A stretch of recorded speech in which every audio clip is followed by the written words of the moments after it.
is up, RotoGrinders? Dean here. That's Dean 78904. If you want to get all technical, it's 5 o'clock. It's a Friday. This is the start of 2+ hours nonstop MLB DFS conversation.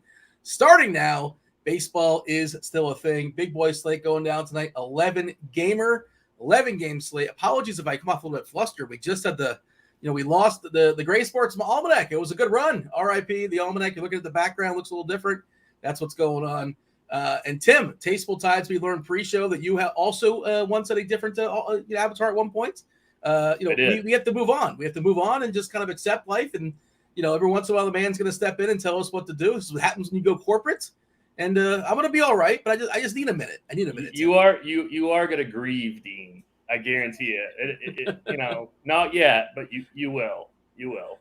Yeah. How's Friday afternoon treating you, Tim? Did you watch the football? You're aware football happened last night. Did you watch any of the football? Any thoughts on the football? I know it was a good game. I did watch the football. I won some bets, but I lost in DFS though. Definitely lost DFS.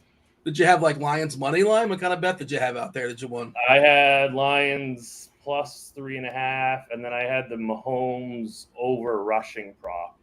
Yeah. Congratulations. All right. I'm sure the people were super excited about it last night. Football, of course, this weekend. Myself and Tim and Bobby Gomes, we start 9:30 in the morning, taking y'all all the way up to lock. Of course, we yield at some point. We're not going to be on, the three of us, 9:30 till 1. Also joining us, Dre, former $1 million winner. Andre, how's your Friday? How are things in your world? Did you watch? You're probably just looking forward to the Saints, right? You were looking forward to your Saints and super chalky Jamal Williams. That's going to be a lot of fun.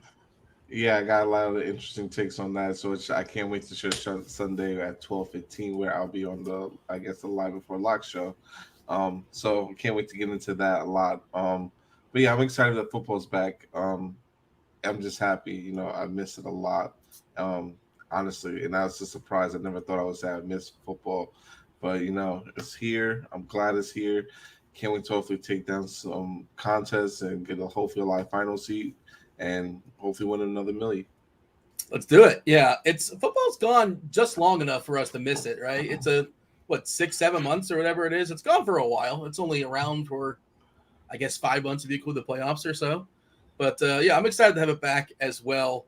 And my bad. My apologies. I forgot you were on the later show. You were on the Crunch Time show with TJ and Christy, I believe. Is that correct? Is that the group that takes us all up the lock? Yep, the returning team. There you go. Bringing it back one more time. Do you want to say what's up to those hanging out in chat? Kindly hit that like button and subscribe. Turn on those notifications so you know when we're going live, not just for baseball, but I presume there is a Venn diagram. There's a lot of people that watch and play MLB DFS, so we'll also be playing NFL DFS. There's showdown contests as well, if you partook last night. They'll get a little bit goofy last night because, Sky Moore, Kadarius Toney, it was a rough – that Kansas City receiving core, it was not good. It was pretty rough. I think Sky Moore got blanked, right? He got 0, no catches. Is that correct? Can we confirm? Didn't he get like 4 yards rushing? Yeah, okay, well, he got a stat. He's the guy that really buried me.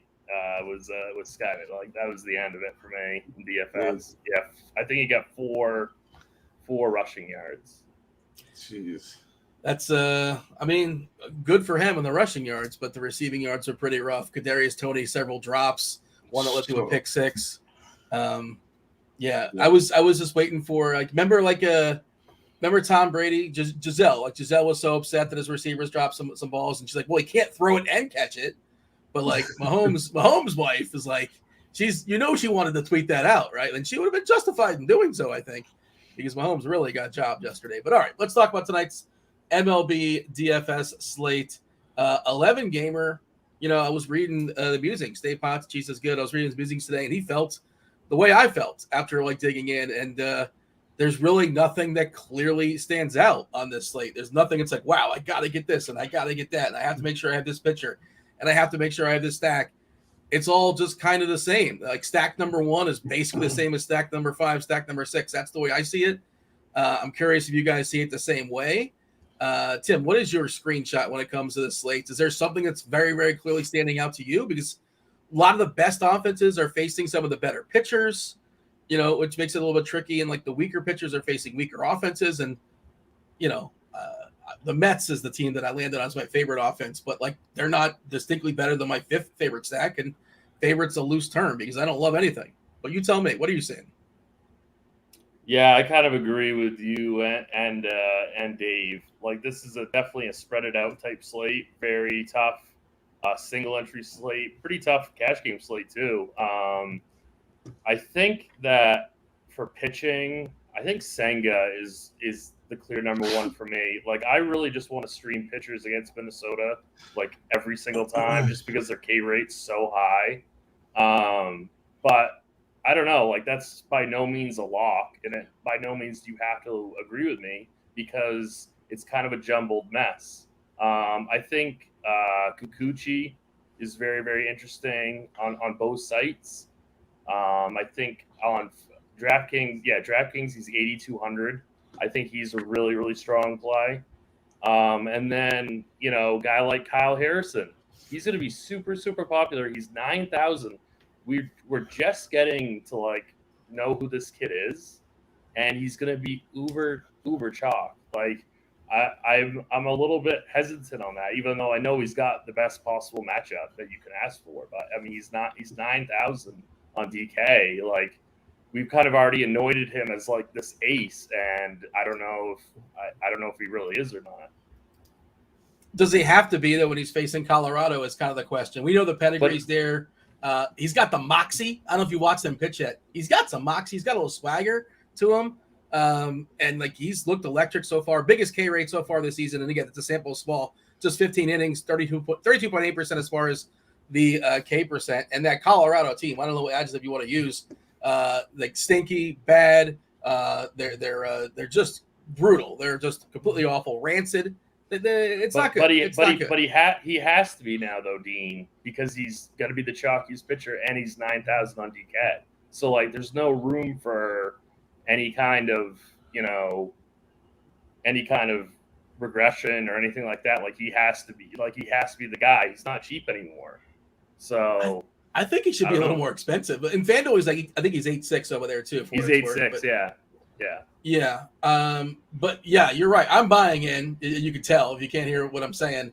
And his ownership's going to be there as well. Kikuchi, we're looking at number one as far as the ownership in our on the old lineup HQ. 31% for Kikuchi, 29% for Harrison. A little bit more expensive than Kikuchi. Senga is 10K, taking on Minnesota. You talked about him as well. Montgomery, pretty pricey, but an awesome matchup against Oakland. We know they're awful as well. And then it's kind of flat. Like if you want to save salary, probably the top guy you hold your nose is Luis Severino, but you don't feel good about it. You shouldn't feel good about it, at least. I want to bring in Andre. What's your thoughts as far as pitching? Is there anybody clearly standing out for you? Or is it just sort of like whatever? You make your stacks and whichever one or combination fits for you? Pitching-wise, where are you at, Andre? Pitching-wise, honestly, the way I'm rolling with pitching, my pools keep getting smaller and smaller and smaller. I right now have 6 guys in there, and it's probably going to be down to 4. And pitching it's just a little bit all over. Like I said, now it's like some are standing out. Obviously, like Senga and Harrison, the top players, which I just love those two. I think I probably would play a lot of those guys. I don't mind Kikuchi a little bit here. And Montgomery, because the match against Oakland, but Oakland's been hitting the ball a little bit better lately too. So, like those are just like the 4 main guys I'm really trying to roll with today. But I do kind of think I want to take some chances here with Hunter Brown against the Padres, even though the Padres have been playing better lately.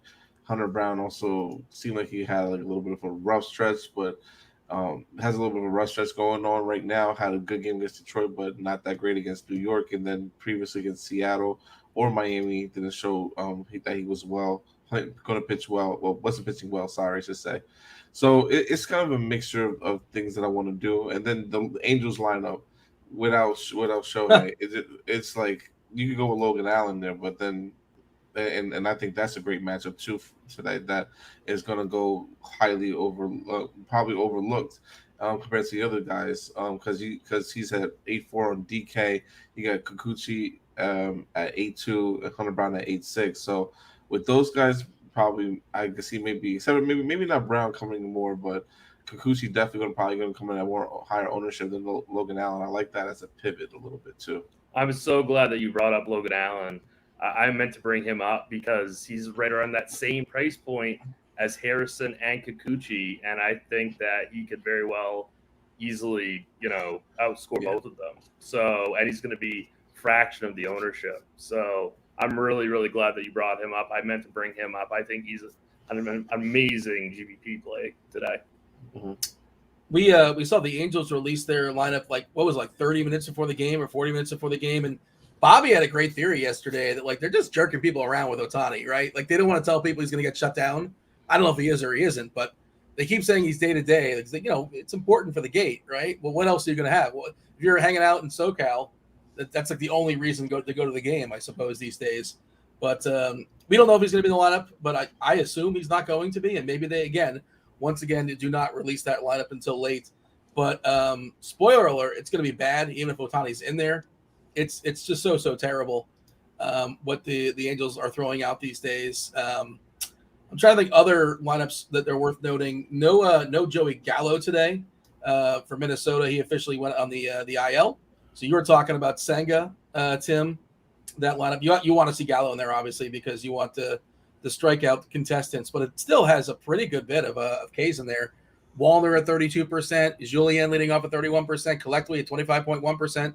And it's, very much all or nothing. And I've been saying this about Minnesota for a while. I think they're a fun team to sort of get over on both as far as picking on them.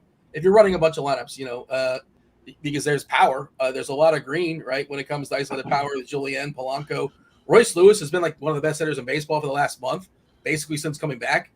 Kepler, a ton of power as well, but they all strike out. So I like the idea, and I'm not making a ton of lineups. I know you aren't either, Tim, but maybe we'll ask Andrea's question. But just getting over on both, over on the pitcher and over on the hitters for Minnesota.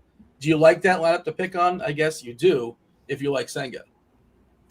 Yes, I do like that lineup to pick on. Just because historically, the strikeout rate in the past month for Minnesota is around 23%. These guys are still striking out, but they can hit the ball and put in the play too. So yes, you should get definitely some on both sides. But Senga he's been great the last month. Like his strikeout rate is just up on both sides of the plate at 33% overall.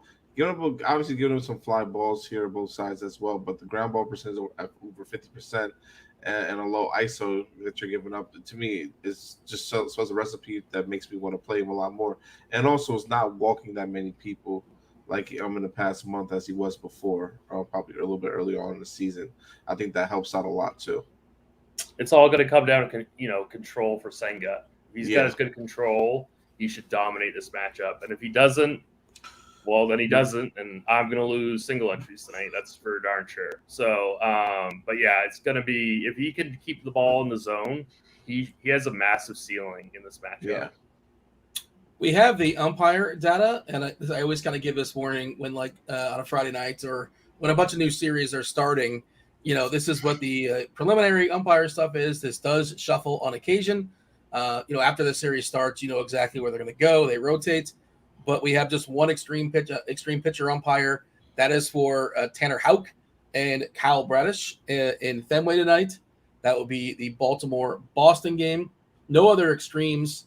We got a pitcher's umpire for Senga. It's not an extreme, but we'll take it, right? Any little edge you can get. He's definitely a guy that can use the corners. Dre, you said you're down to 4 pitchers. Is that where you're at? You're still kind of whittling down, still kind of figuring it out? I got 5. I think that's all I'm going to get. As low as I'm going to get is 5 pitchers here. How many lineups are we running out? I'm going to really run like maybe 3 today. That's it. I'm focusing on football for Sunday. Oh, so we're just going to basically have just different combinations. And okay, so yeah. 3 lineups. So do we officially know who those players are? We got it. We got to figure it out. I pretty much named them all. Yeah, Okay. Kikuchi, Montgomery, Harrison, Senga, and Logan Allen. That's the guys I really do like a lot today. Like it's going to be probably a little bit chalky, but I'd rather just get different with my stacks. And to me, that's not an issue because a lot of teams on the hitting side that can honestly I think could be the top stack here tonight. All right, taking a peek at the chat. What's up, chat? Hit that like button, please, if you don't mind. Eric's asking about Canning, Tim. Yeah, Canning was supposed to pitch last night for the Angels. They called somebody up. We all assumed he was going to start. He didn't start, but he did come in relief. Yeah, how do we feel about Canning tonight? He's been good of late. The K's have been there as well. Griffin Canning pitching for the Angels. Tim, I know you didn't mention him, but I think he's in play. He's not going to be my first couple lineups probably, but I like him. I think you're giving up a lot of K equity in that price range going up against this Guardians team that has an incredibly low strikeout rate. So I'm a little bit, I guess, bearish on him. He's not a terrible play by any means, but this is a very, very contact heavy Cleveland team. So I'm not really that thrilled with it. If he was a little bit cheaper, like $1,000 cheaper, maybe, but there's a lot of guys right in that same price range that I like a lot better. Let's check out the projected lineup for Cleveland. No official lineup just yet, right? I don't think so because we're still 4 hours out. But like you said, it's going to be contact heavy. How contact heavy are we anticipating for Cleveland? Let's see. We want to get those strikeouts, obviously. All right. We're looking at Laureano is like the one guy that's kind of the wild card in this. He's got a pretty high K rate, but everybody else is pretty low. Yeah, J-Ram, all that power and still doesn't strike out 10%. Naylor's back at 15.8%. You want Arias in there at 25%. Quan, not a big power guy, but he will ground out. He's going to make contact. Only 18.8% collectively. Not terribly appealing. You want to hope that Will Brennan doesn't hit the lineup as well. Another guy that's not a lot of power, but also will not strike out. All right, fair enough. You have a take, Dre, as far as Canning? It didn't sound like he was in your top 5 pitchers. No, he wasn't. I thought about him, but it's too much of a risk. Cleveland's been hitting the ball a little bit better lately. I'm not going to play it. Let's see. Adele in chat, Snell, Cucci. I'm guessing that means as a combination. You like that combination, Dre? We haven't talked about Snell just yet, and one of those general rules is he's so tough to watch because he just doesn't throw strikes for certain periods of times, and he always finds a way to get out of it, right? Yeah. His left on base percentage this season is 86.3%. That's a strand rate. Usually league average is around 70, 71, 72. So he's been really, really lucky there. His batting average against is 189. I mean, just super, super lucky. His ERA is 2.5, but his Sierra is 4.17. He just finds a way to wiggle out. He's a magician, whenever he's in a jam. I don't know if that's a skill. I don't know how to quantify that, but it is interesting. Yeah, Trey, what do you think of Snell specifically? Because he does have he's at the second highest K percentage, but like the only guy beating him is Harrison, and Snell's obviously been doing it for a longer period, maybe more trustworthy when it comes to strikeouts at least, facing a tough Houston team. And I think he's going to be unowned mostly, right? Considering? Yeah, very, very, very low owned. Very. It's just, to me, I can't do it today. Houston has been playing so well lately. I'm not taking that chance against them. 17% strikeout rate overall. Overall in the past month, and look, the past 30 days to these against lefties. Jose Altuve, 10% strikeout. Pena, 11% strikeout. Jordan, 15%. Bregman, 13%. 16% for Tucker. I'm not taking that chance. That's just a tough lineup to get through, and his walk rate is extremely high. It's not worth it in my opinion. And Houston walks at a pretty high rate themselves. So yeah, this is a very, very patient team that's going to drive Snell insane. Like if I was building 150 teams, maybe I'd have him in 5. But I think this is a really bad spot for him. I know he's got a ceiling against anybody, but this is a really, really bad matchup. Mm-hmm. By the way, just a heads up, we're doing another giveaway today. Yesterday, we gave away 2 individual 1 week free to RG Premium. We're going to do it once more. I think we're just giving away one. Producer Devin can confirm or deny if we're doing two. I think it's just one. Deny. Two, Dean. Oh, well. All right. Producer Devin out of nowhere. Now we're not doing the wheel. No wheel necessary. We're going to play guess a number between 1 and 200s. Well, no, you don't guess a number. You throw out a number between 1 and 200. By the way, the smart money, the move is you wait for everybody else to drop their number and you got to figure out what's the don't just put a number in. Let's not play nonsense games. You go in the numbers. Yeah. Well, no, I think Devin goes to a randomizer. I think that's how it works. Yeah. What number are you thinking between 1 and 200? I'm curious. I'll write it down, and no one will ever know. I'll just throw it on the screen. I mean, if you want to work something out with Devin, I mean, it's on the up and up, I'm sure, but I think the randomizer will be on the screen. I'm not certain, but 1 and 200. Drop that number into the Discord channel. What Discord channel is that? RotoGrinders.com/Discord. You go to the live stream chat channel.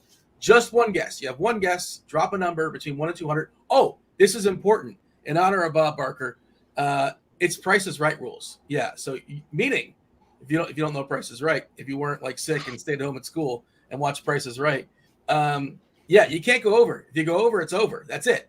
That's where it's some gamesmanship comes into play for sure. You go over, that's it. We're over. But 1 and 200. Do not go over. Tim, what is the smart money? Have you figured this out? What's the best guess to submit? Because you're scared of going over, obviously. Why would I say this? Why would I say it on air, D? Well, you already have premium. You already have, because now people are going to swerve off what you say. You see how that works? That's what I'm saying. I don't want to give any secrets away. I'm not giving out secrets. You're supposed to go high because everybody's afraid to go high. I think that's the move. Like, it's all or nothing, right? It's Ricky Bobby style. You're supposed to say like 140. I say you go low personally. Well, tell me why. Why do we go low? Because you always have a chance to be close to it if you're lower in the number. So as long as you're the closest to it, you'll be good. But since there's no object and you have to just guess a number, and it's also a randomizer, it could be anything. So I would just probably lean on the low side more so than the high side. Wesley says 187. Shannon says 199. Like, you're likely not going to win. But nobody's even thinking about sniffing the 180s. It's all yours. All those numbers are yours. But all right. Again, drop that into the Discord. What time are we going to do that there, Devin? 6 o'clock, give or take? Does that sound about right? Yeah, we'll do it at the top of the hour. Why not? All right. And we'll remind the people later on in the show as well, because I'm sure there'll be some stragglers. Everyone doesn't watch the entire hour and 20 minutes until we yield to do Crunch Time. Crunch Time today, we have Kirkwood as well as Chief Meteorologist Kevin Roth. Should mention there was some weather issues. Let's see if he has updated his article. It was orange yellow earlier for New York. I'm not sure if this is updated or not, but it still is orange yellow in New York. Yeah, it's thundering bad over here. How close are you to the stadium? I'm about an hour away, and it's coming down. So in this, I don't know. Well, the way I was driving, it was passing by, so it might have passed over through the stadium already. But I don't know if there's more storms coming behind it, which I would have to look at Roth's report and see. Because if there is more storms behind it, then don't play that game. Everything else seems pretty good. There's a big blurb here on Washington. Washington's yellow, and of course, Washington has a history of doing goofy stuff weather-wise, but they probably have a pretty good gate on a Friday night with the Dodgers coming in, so I imagine they wouldn't want to muck that up. They want that game to play. Philly is also yellow, and it's green-yellow in Boston. Roth will jump on and clarify later on if need be. We have Kirkwood and DerekCarty. DerekCarty, CEO of the Bat and the Blitz. It is Bat season and Blitz season, so he's going to be busy for sure. He was actually on earlier today on the Blender show. I can't remember the name. He rebranded that show, but he was on at 11 o'clock where Noto was on. RotoGrinders today. Oh, there you go. I believe. Have you been? I believe that's what it's called. Have you been invited on as a guest just yet? Are you booked? I have been invited. Should Andre? Should I be insulted that Blender has yet to reach out to me? I mean, I don't know. He hasn't reached out to. Well, he told me I could come on, but this is when I first started RotoGrinders. I could come on whenever. Just let him know when I'm free. But I'm always, in the mornings, hardly ever off. But I really would like to go on the show and talk some strategy with them, pick his brain and go over some things. I love You have an doing open door shows. policy? I love doing shows with Blender. I don't have to say anything, so it's great. Yeah, he's like Russ Westbrook when there was no Durant and there was no Harden. He took all the usage, all the words. You just kind of sit in the corner and just say nothing, basically. But yeah, you ask Blender one question, and a half hour later, the show is over. But yeah, all right. So Dre's got the open door policy. Tim is booked as a guest, and Blender. I just want to be asked. I don't know. I'm not saying I'm going to say yes. Just ask me at least, right? Hey, Michael is saying, hey, what about Mitch Keller? Have we considered Mitch Keller, another pitcher that's not going to be rostered? You're not supposed to pick on the Braves as a general rule, certainly on a big slate with a lot of pitching options. But does anybody want to consider playing Mitch Keller? What is his ownership? I'm going to salute you if you want to play Mitch Keller against the Braves, but I am not doing that. I think that's a really good answer by Andre. Go for it if you want to, but I think that's not going to work out for you.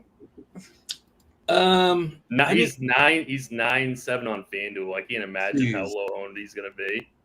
1%, if that. He should be 0, but someone's going to play him with 150 lineups. 0.79% is our current projection for ownership for Keller on FanDuel. It's got to be higher on DK just because you're rostering 2, right? And he's a competent pitcher, 2%, and he's actually 8-1. I think that's reasonable. Again, I'm not here saying the Braves are going to get shut down, but certainly they can. They're still without Riley. There's no Riley against. That lineup is a little bit weaker from a power perspective, but I saw the name in chat, and I figured we'd acknowledge the existence of Keller, who's a pretty good pitcher and is just not going to get owned at all. Anybody else that we should mention? Let's see in chat. Let's see, Tim. Although you're commenting in chat, you're just adding on. You could just say it here. I'm engaging with the chat, Dean. I'm engaging with the chat. Is that okay? Isn't that what I'm supposed to be doing? It just confuses me because I'm like, well, why? Now I'm going to ask you to repeat yourself, and it's a whole thing. Andrew wants to know about Yuri Perez. I love Yuri Perez, 20 years old, awesome prospect. He doesn't. They've been really careful with his leash. We have him projected for 82 pitches. Let me check his DK price. 8,800. Ooh, not a very good matchup it's tough at Philly. I mean, man, he's really good, very talented. I'm just worried about that leash. So, I'm not for that play. I'd rather go Canning because at least Canning has a leash. Same. If you want to get different in that price point. Trey Turner's back in that lineup. He had a child, so congrats to him. Schwarber, Turner, Harper, Castellanos, Stott, Baum, Real Muto, Brandon Marsh. Marsh has been spectacular by the last month or so, and then Johan Rojas. So it is kind of a tough lineup. Negative ballpark shift for Perez jumping out of Miami. I like him. Love the skill set. If you're in, I know Tim, you love the season long takes. If you happen to be in the dynasty league, maybe try to trade yourself for Yuri Perez. I think he's still just 20 years old, which is outrageous. Tall drink of water, 6'6", 6'7". They comped him to like Randy Johnson. Wait, a tall drink of water. That's a description old people say, right? I haven't heard that in so long. I want to see if I can sum up some more old guys sayings as the show progresses and just kind of sneak them in there. Anybody else that we should acknowledge their existence of? Wait, chat, this show is yours as well. Tim is engaging you guys in chat. If there's a pitcher you want us to talk about, why don't we talk about so-and-so? I did mention Luis Severino in passing, and, yeah, that's the appropriate reaction, but he's super cheap, right? And we do live in the world of a salary cap. Is that something? Sketchy weather in that game, Dean. I mean, right? So I guess assuming we get the go-ahead in terms of weather, I guess he would be okay in tournaments. But I think he's okay in tournaments just because of the price. Lets you pay up for some of the premium bats that we want on this slate. I think he's okay, but I wouldn't What is he projected to own on DraftKings? He's actually going to get some ownership. He is the cheapie du jour, just because there's not a lot of options. 13%, 15%. I mean, that's not a ton, but he's been certifiably terrible. But I don't think it's horrible if you wanted to kind of match the field with that, get around 15% in like a 150 setting. Maybe two or three in a 20 max. I don't think that's horrible. But I think the weather here, just heads up, the weather here in New York, besides the thunder lightning, even if it was to play, it's humid. It's humid in the Yankee Stadium. And Severino, I believe, if I'm correct, he gives them a lot of fly balls.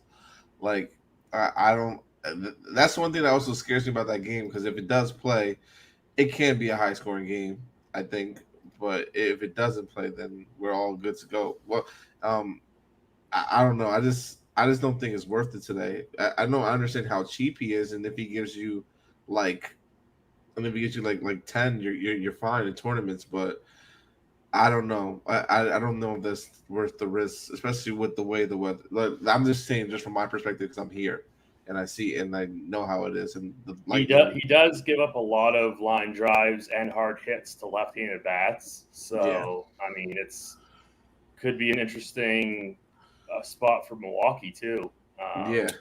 With that short porch in New York. So 2.32 homers per 9 in the season is an outrageous number. That's too many. It's way too many.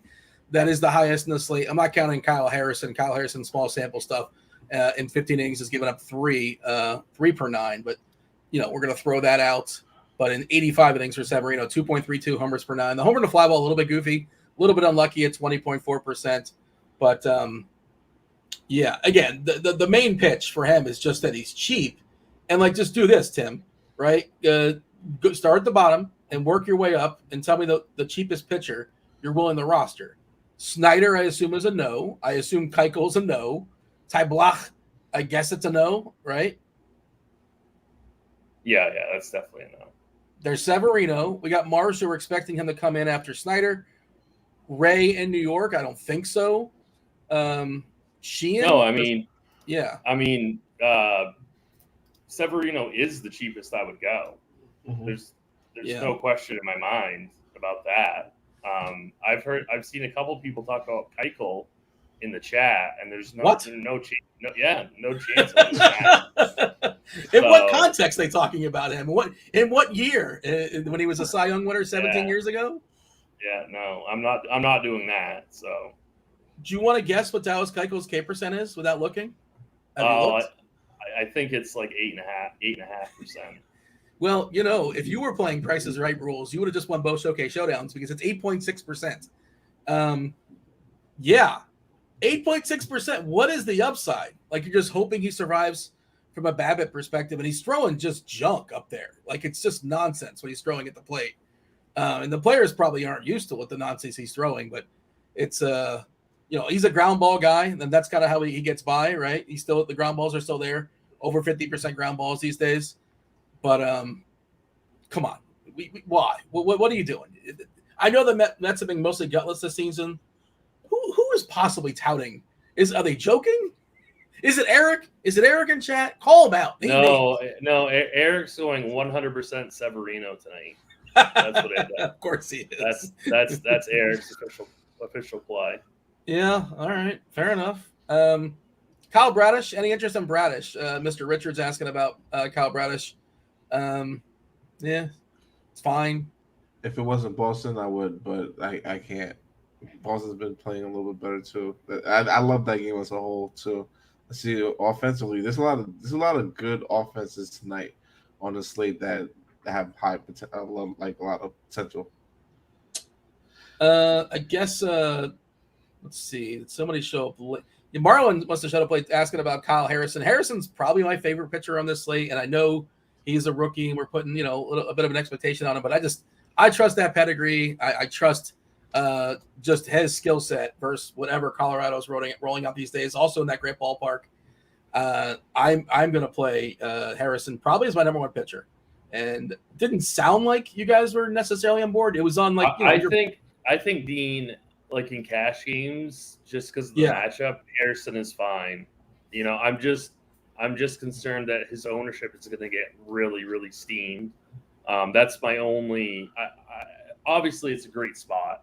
I think Harrison Kikuchi is your DraftKings cash pairing. But I love Senga for tournaments. I love Allen for tournaments.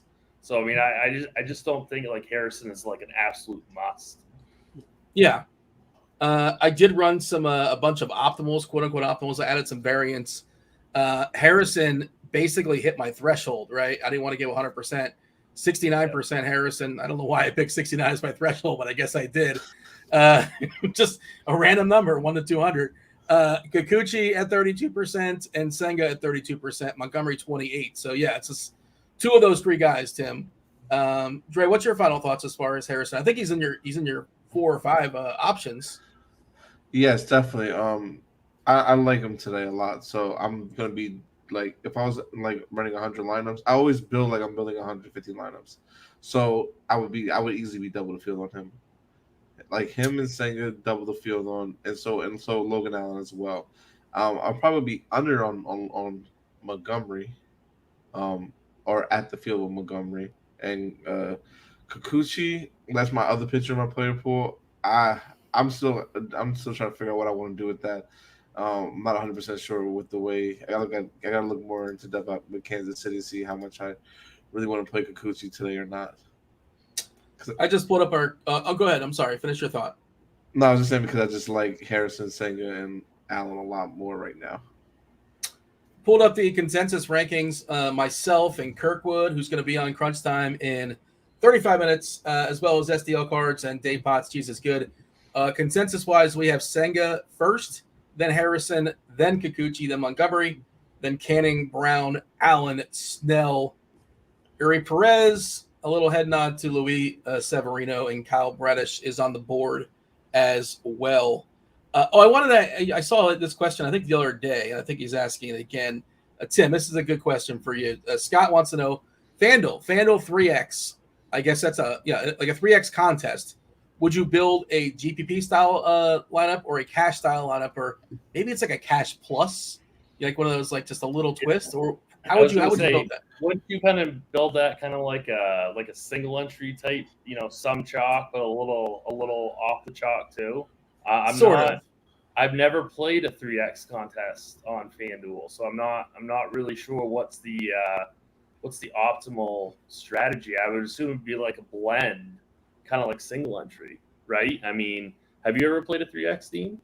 I'm sure I have. It's not something I've done in a while, but you're just clicking things. But I think the strategy is basically what you're saying, like build a cash lineup, and maybe do like a 2v2, right? Yeah. And you do not have to be super ambitious, right? But just right. Do a 2v2 to like the second or third best option, as opposed to the flat chalk. And you don't have to say I'm going to swap in some A's. Like you don't have to mess with that nonsense, that kind of thing. You're just trying to be separate yourself just a little bit.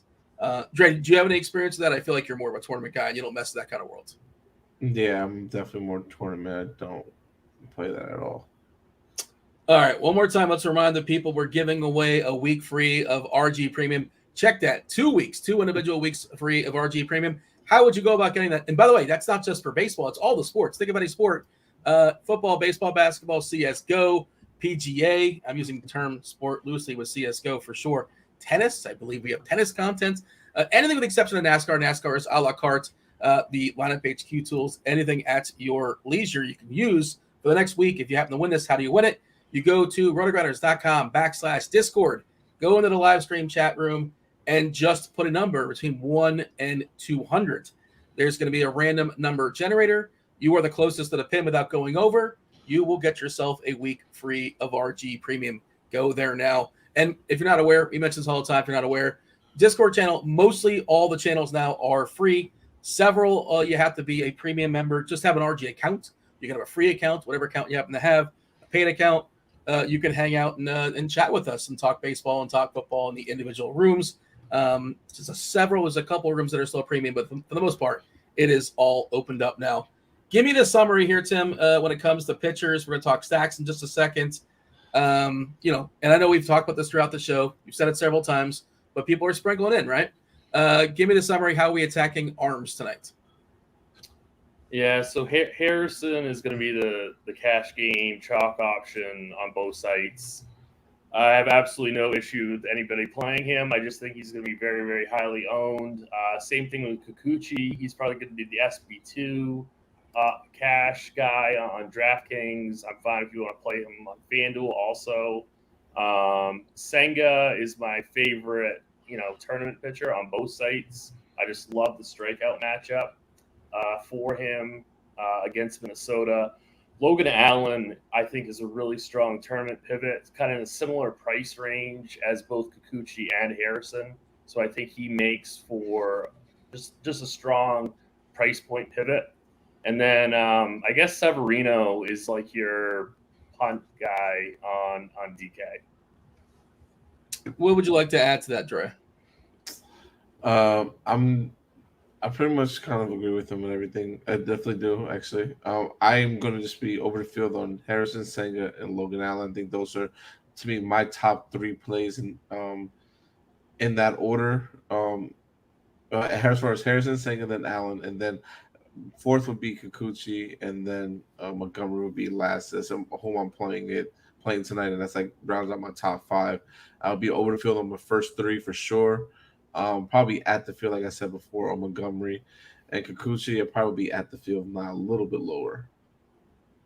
Anybody have any props selections? Anything for scores and odds, prize picks, underdog, or just your local sports book that's available, depending on your state?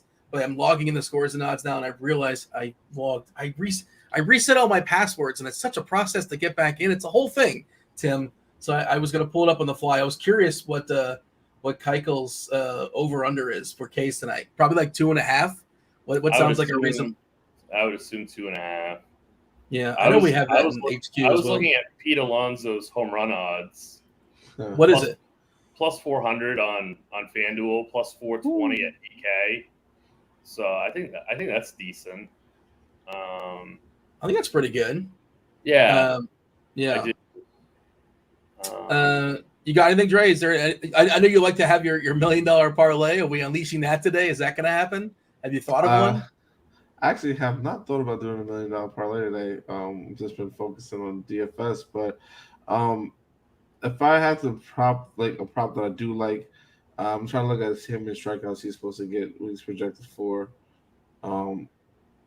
Harrison, I like the over on the strikeouts. He's striking out lefties. I know it's just probably a couple starts, but he's striking out lefties right now at 40%. Is it lefties or righties? Let me check again. Sorry. It is righties at 40%. So, and this 1, 2, 3, 4, 5, 6, 7. It's like 7 righties in this Colorado lineup. It's like they're definitely trying to lose on purpose. So just pretty much load up. I like the over on his strikeouts here. I like him probably to go for like 8, and I would ladder all the way up to 10. Keichel's K prop is 3.5. Dean juiced heavily to the under. It's got to be very heavily. Some books have it juiced to minus 195. Yeah, I just pulled it up. I just logged in. Under you can get it at looks like BetMGM, but I don't want to lay 165 under 3.5. But that's the best spot to do it if you want to do it. But that seems like he needs called strike threes. Basically, that's kind of how he gets there. I like this question from T from LOC in the chat. Who is our biggest mush tonight? Who wouldn't I play? I haven't really thought about who my biggest mush play of the evening is. Is there somebody, and I want it to be somebody that's like, I'm not going to play. Maybe we're mushing Keuchel, but that's not something anybody's considering rationally considering playing tonight. Well, Canning's not going to be that popular, but I kind of mushed him. I don't think he's that good of a play. So, okay. And I also think that we have collectively mushed Montgomery, who could smash in this spot, but he's just expensive, and the K rate's not high enough. Right? I know. He's fine. I know, but the matchup is amazing. So he could theoretically smash. Yeah. You got one, Andre? As far as maybe it's probably makes it more interesting with somebody that's kind of popular, or at least like somebody that is going to be rostered to some degree, right? That you're just whatever reason not playing, and feel free to doesn't have to be a pitcher, just anything. Well, if everyone's playing Severino, that's my guy. I'm not playing him at all. So how disappointing. You're a Yankee fan. You're a Yankee fan. You always think you're gonna make a run, be in the playoffs. It's just a rite of passage. Like Rodon, complete disaster. He's either hurt or terrible. Severino is either hurt or terrible.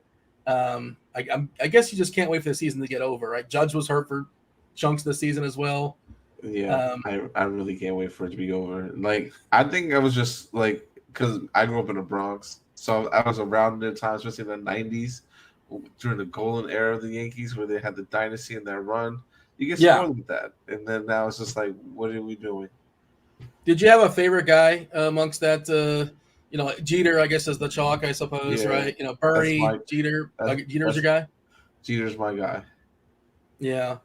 That must have been a fun time back in the day, being a Yankee fan and just basically every single year. That core was around for so many years, obviously. All right, let's go ahead and talk about stacks. Before we do that, we do want to mention the NFL. You guys know this read is now real because the NFL is already here. I've been saying the NFL is already here for like a month, and it's like it's kind of not. It is, but it isn't. But the NFL, it is already here. We're ready more than ever with our team of experts, our suite of tools, our plethora of tools. That is, let RotoGrinders handle the legwork so you can work less, win more this NFL season, get access to everything we have to offer at a special discount available only to those without an RG sub. You can get a full season sub for $50 off at a limited time only price of $375. This will be extended to next Thursday. So you got 6 days to consider. And if you're playing all the other sports, there's also a combo package, which would probably work out better for you. But if you just want NFL a la carte, that's all you want, by all means, there you go. There is the discount. And while we're here, let's also mention Stat Hero. Stat Hero, it is a unique fantasy sports platform. You know it, you love it. It allows users to compete against the house instead of other players in a contest. Their Searing 20 contest, that's for the MLB Pick'em. That is still going on. It's a free-to-play contest. You can join it, win to start your streak, keep your streak alive by playing each day, build your streak, win prizes with consecutive wins, including swag, RG Premium, and a cash prize. What is that cash prize? $20,000 first prize for the Searing 20. And we're going to get you started with a nice sweet deposit bonus. That will be Grinders, GRINDERS, Grinders, 50% deposit bonus up to $250. Jump into the action over at Stat Hero. Let's talk about our stacks today. I'm going to throw it to you, Andre. Interesting how it's kind of like condensed, but we all sort of landed on the same basic 5 teams. That's myself, Kirkwood, STL Cards, Dave Potts. When we power ranked our favorite 5 stacks, number 1 is the Dodgers. Despite the fact there's no bets in that lineup, the Dodgers, Atlanta, no Riley. Dodgers, number 1. Atlanta, number 2. Then Baltimore, Toronto, the Mets. I was the only one to have the Mets, number 1. Texas, and then the Giants. What is too high? What is too low? What do we want to kick off the board? What do you want to add to the board, Ray? Your thoughts as far as our consensus rankings when it comes to stacks tonight? I kind of agree with you, Dean, actually, with the Mets to be number 1. And I'm surprised that I'm saying that. You're agreeing with me, or you're surprised you're saying the Mets, or both, possibly? It's definitely both. It's definitely both. It's definitely both. I like the Mets a lot today. Like I'm trying to get away from liking them a lot, but I just can't. I think they're in a good position, so they'll be like my number 1 team.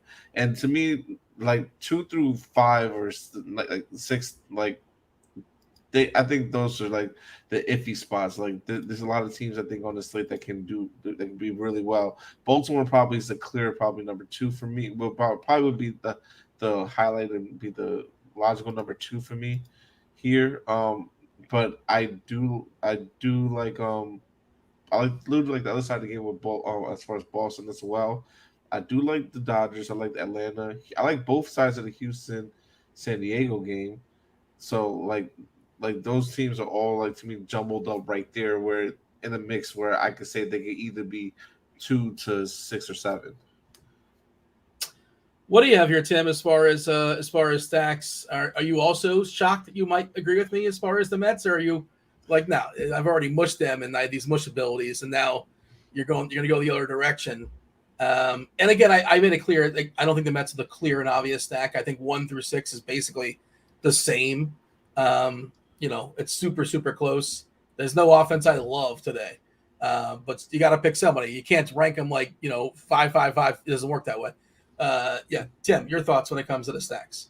Yeah, Baltimore is my number one. I was kind of disappointed when I saw ownership, though, like that they're a lot higher than I thought they were going to be. I thought it was going to be a little bit more spread out, but like Gunner is going to be the super chalk, Adley very, very chalky, Santander very chalky, Mullins is going to be pretty popular as well. So that kind of stinks a little bit for me, but I still love them. Like straight up in a vacuum, they're my favorite stack. The Dodgers probably would be number 2 for me. Chris Taylor definitely going to be on your cash game radar, single entry radar. Very, very cheap on both sites. I really love the Dodgers today. I really liked Dre's call on the San Diego-Houston game. I just think it's a horrible, horrible spot for Snell. So, but I also don't think anyone's really going to be playing Houston. So I think Houston makes for a really strong large field GPP play. And then the last one that I'm blanking now. Is the Giants. I really like the Giants today. They're pretty affordable. Those righties, like some of those righties, I'm not too worried about them getting pitch hit for. So I think that the Giants make for a really strong late night hammer. Why are you not concerned that Slater is going to get pinch hit for? I feel like it's almost. I'm worried about Slater. I am worried about Slater, but I'm not so worried about like J.D. Davis, Flores, Haniger. But yeah, Slater. I agree with you on that one. By the way, the Bartman, Joey Bart, was called up, so he might be in the lineup. No official lineup just yet, but like former big time prospect, kind of flamed out. He got called back up, and he's in the projected lineup. No official lineup, obviously. This game is 4+ hours away. Ty Block is pretty terrible, and that Colorado bullpen is not good, and it's righty heavy. And I just basically never play Slater, and I hope he doesn't homer his first couple of bats, unless I'm in a real pinch when it comes to salary. But that's not the case tonight. I'm not going to be pinching pennies. The Angels lineup came out, and there's no Ohtani. They're just playing games, man. He's not going to play. He's not playing the rest of the season. His agent's not going to allow it. Why would he? What's the point? Go ahead. No, sorry. I just also want to mention these two teams real quick. I know the New York Milwaukee game. If that plays, that game is going to be high scoring. Just with the way the weather is and the pitching matchups, I think that can really be a lot of leverage to it in tournaments. If you're running game, you think that game's going to play. So Roth looks like he updated his article, and I'll just go ahead and read his quote for Milwaukee, New York. He says, "I'm going to stick to my guns here and say that this looks exactly like a late start and play. I think the game plays a full 9 innings after a late start." So, and obviously Roth's going to be on in 20 minutes, and he might update that update. But that's where he stands right now. It seems like he feels pretty confident that the game is going to go, and he thinks the Yankees are going to be smart enough to, not start the game on time, delay it, and then we can get knockout 9 innings. Nothing else really of note. Green, yellow in Philly, yellow in Washington, green, yellow in Boston, but nothing really to get completely concerned about as far as I can see. Let's see. Let's run down the Angels lineup. Chanel, Drury, Escobar, Ohapi, Grichuk, Wallach, Adams. Who's Adams? Phillips, and Paris. Who's Adams? I was wondering the same thing. I don't know who this Adams character is. And he's in the 7 hole. Let's see. Who's Adams for? Jordan Adams. Okay. I think this is a speedster. If I remember correctly. I'm not sure. But he's 2K. There you go. But I don't think he's very good because this entire team is not good. And then their prospects are bad too. They have one of the worst prospects in all of baseball as well as far as a collective. Okay. Chat, feel free to chime in. Whatever's in your mind, by all means, we're happy to answer. If you got 2v2 questions, if you this guy or that guy questions, Give us the information. Give us the details. Are you playing on FanDuel? Are you playing on DraftKings? Are you playing cash games? Good Lord, who's playing cash games these days? But if you are, feel free. Ask your cash game questions. Large field tournaments, single entry, 3-entry max, that kind of stuff is helpful. Fire off your questions. We do have a drawing coming in shortly, and I'd imagine it's basically closing out. I'm saying drawing, but we're going to be pulling out some numbers. Producer Devin's going to come here in a minute. Last chance to get a week free of RG Premium. Go to RotoGrinders.com/Discord. Go to the live stream chat channel. Drop in a number between 1 and 200. Be savvy about it. Game theory is a thing. Do not go over. Closest to, do not go over. You know what? Shout out to Greg who said 200. I can respect that. We should give Greg a week just for doing. Come on, Devin, pull some strings. Like he's not going to win, but I respect it. He took the time to log in and said, screw it. Here's 200. And watch in before 200. Good thing you're not in charge of who gets these, Dean, because they'd be flattery left and right. They'd be buttering you up. I want to give it away all the time. Like, sure, what does it cost? It's already there. Somebody already made it. You get a premium. You get a premium. Yeah. You get a week. You get a week. Yeah, like why not? Let's do that. I guess not. And then I do not put me in charge. It would be mayhem, Dean. Look at all. I was going to say the word. There's so many people going like 25 and 6. Live a little bit. Give me a triple-digit number. Come on. Like you're probably not going to win anyway, so you might as well, YOLO it. All right. So, Devin, are we done with submissions? Are there more submissions coming in? We're real close. I hopped on here because I knew me being on was going to spur some last-minute guesses, and sure enough, I see some blank is typing in our Discord here. So we're gonna stall for just a minute or two. Yeah. Shout out to Philly Laker 169, which is a good number. Somebody put 176, that's just blocked Philly Laker. Philly Laker's he's got such a small window now. It's cutthroat. That's cutthroat in Discord, Dean. They are cutting each other one number at a time. And then somebody else has one up to 177. 177. This is ugly. All right, we're closing it. We got to close it. Dean is having so much fun right now. Like, I feel like you could host this for like 4 hours, Dean. We'll run a telethon at some point for sure. Yes. All right. We got our guesses. Time's up. No more guesses. All right. 97. No, it's triple digits. This one's already taken. Yeah, we closed it. That's all the guesses. I say 19. We're gonna get a let's see. Let's try Dean. I've been thinking about this. Like it's we got to get a Baby Billy's Bible Bonkers music cue for this. Baby Billy's Bible Bonkers. All right, let's go to the random.org. Number 1 through 200. First number 108. See, the winner is Duck 1981. Nailed it right on the head. We should give 2 weeks if you bink it. Come on, Devin. Dean, this is why you're not in charge. One more number. Bacon is impressive. 151, even higher. Look at that. Let's just go ahead and run the applause sound effect here. Let's go high. Don't go. One is now going over. D-Rock 1838. Friend of the show, Derek from YouTube chat. Shout out D-Rock. D-Rock is in the Discord channel throughout the day, and just one of the people that's just kind of hanging out and just we're tilting our lineups as things go poorly. Discord is free, by the way, and there you go. And that wasn't. Now people are going to say, "Oh, well, there you go, friend of the show." That's how that works, Devin. But hey, at least Dean didn't win. I know a guy, so a guy actually get every week is a free week of RG Premium for me, thankfully. But all right, well, Devin, anything else? Well, by the way, do you have your notes? Are you still grinding MLB DFS? No, I like it. I would grind it, but no, I got. This is week 1 of NFL, Dean. I got a lot going on. Do you have an NFL take for the people by chance? You got anything there? No, this isn't DFS related busyness, Dean. I've got this is RG content related busyness. Yeah, fair enough. Understood. Devin, that was fun though. We will play this game. And I like that you referenced the Bible Bonkers. You're a fan of the Gemstones? Oh yeah, I blew through it once, and then my wife was like, you got to watch this, and so I just put it on one day. She doesn't like watching new shows, so we just sit down for dinner, and I'm like, I'm gonna put something new on, and I give it the 10-minute rule. If she doesn't say anything, I'm like, all right, it's a good one, and yeah, we made it 2 or 3 episodes in. she's just like, I want to watch The Office for the 78th time. Like she The won't watch Office, the same. Friends, Parks and Rec. She's got her comfort shows. She's and got that's her that. comfort shows, that's for sure. I can't fault her. I like my comfort shows, but I also enjoy experiencing some new ones. Fair enough. I will reach out to the Discord winners in Discord. Congratulations, everybody. All right. Thank you all for playing. Let's see. Do we have any questions loaded up in chat? I just see like numbers in chats. I don't know if they're playing their own separate game there.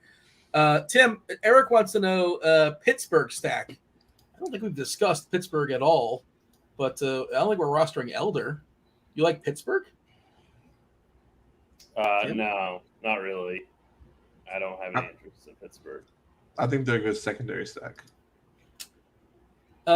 Is Bay leading off? He's really cheap. He is. Yep. What would your secondary stack be, Dre, for Pittsburgh? I guess Bay is a part of it. No, McCutchen. Is McCutchen hurt? I feel like we haven't seen him for a while. Yes. He's hurting, right? Okay. I think he had a foot. He's got two, but like one is hurting, is what you're saying. That's right. Dre, what's the little mini stack here? What's like the secondary stack for Pittsburgh? What do you like? It'd be Bay, Hayes, and Sawinski. Yeah. Cleveland lineup just dropped, by the way. It is Quan, Ramirez, Naylor. Loreno is in there, so you like seeing that from a pitching perspective on the other side. Calhoun, Jimenez, Arias, Brennan. Brennan's annoying because he's a contact guy. And both Naylors. The brothers Naylor batting at ninth as well. That's Bo. Is Calhoun a strikeout guy? I feel like he might be, or am I making that up? Were we expecting Calhoun in that lineup for Cleveland? We were, yes. Okay. Is that basically what we were expecting then? I think it was, or is. Yes. I'm pretty sure that's exactly, yes. Yeah. Do we have any taters, Tim? Are taters happening today? Is that a thing? Well, Alonso is a tater. Ugh. I'm definitely making Alonso a tater. And then I'll do one more for the people in a little bit once I find one. I'll find another tater. But Alonso is definitely a tater. This is where, like, I don't like to toot my own horn. I like other people's to elevate me and just kind of, I didn't want to bring this up, but we did have 2 out of 3 dongs yesterday. Like, I'm not the kind of person that would bring it up. That's not me. That's not my personality. I wouldn't do that. But since nobody else mentioned it, I will say that the dongs are on fire. Michael Harris banged out a homer yesterday. And the other one was like kind of like, that was my too. tater. That was a tater, Dean. Was Michael Harris? Harris was a tater yesterday? Yeah. Okay, well I had Torkelson who banged out two. So you're copying my plays now. No, I'm pretty sure I said Harris first. My show was before your show, correct? Yeah, but don't you tweet yours out after the show? No. I drop them in the crunch time chat. Yeah. Okay. During my show. Yeah, well, so we're using similar analysis to come to the same conclusion. I don't know about this, Dean. So I have not unleashed any dongs. It's what I'm going to do is I'll probably drop in chat for during the crunch time show. That's kind of like when I like to finalize them. Maybe I'll have one before we step aside and get out of here. Andrew wants to know if we can roster Evan Carter for 2K on the Rangers. I'm guessing, is he the guy they called up? I'm hoping that you're doing it as part of a Rangers stack. I mean, he's the Stone Min. I guess you can roster him, but I hope it's part of a wraparound stack of Texas. They have a 5.2 implied total. They're not going to be very highly owned, so I'm fine with it. I wouldn't necessarily like one-off him, though. But, yeah.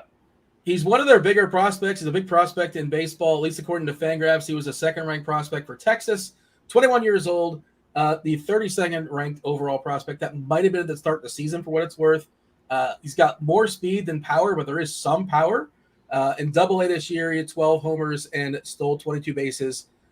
Triple-A didn't play a lot, 39 at-bats. Looks like he struggled a little bit, but I'm guessing this is the guy they called up for Garcia, right? That's what makes sense to me, at least. What a wraparound stack that team is. I mean, Texas? Yeah. I I like that's Texas. That's a big total, no ownership. I mean, that's a really strong large field GPP team right there.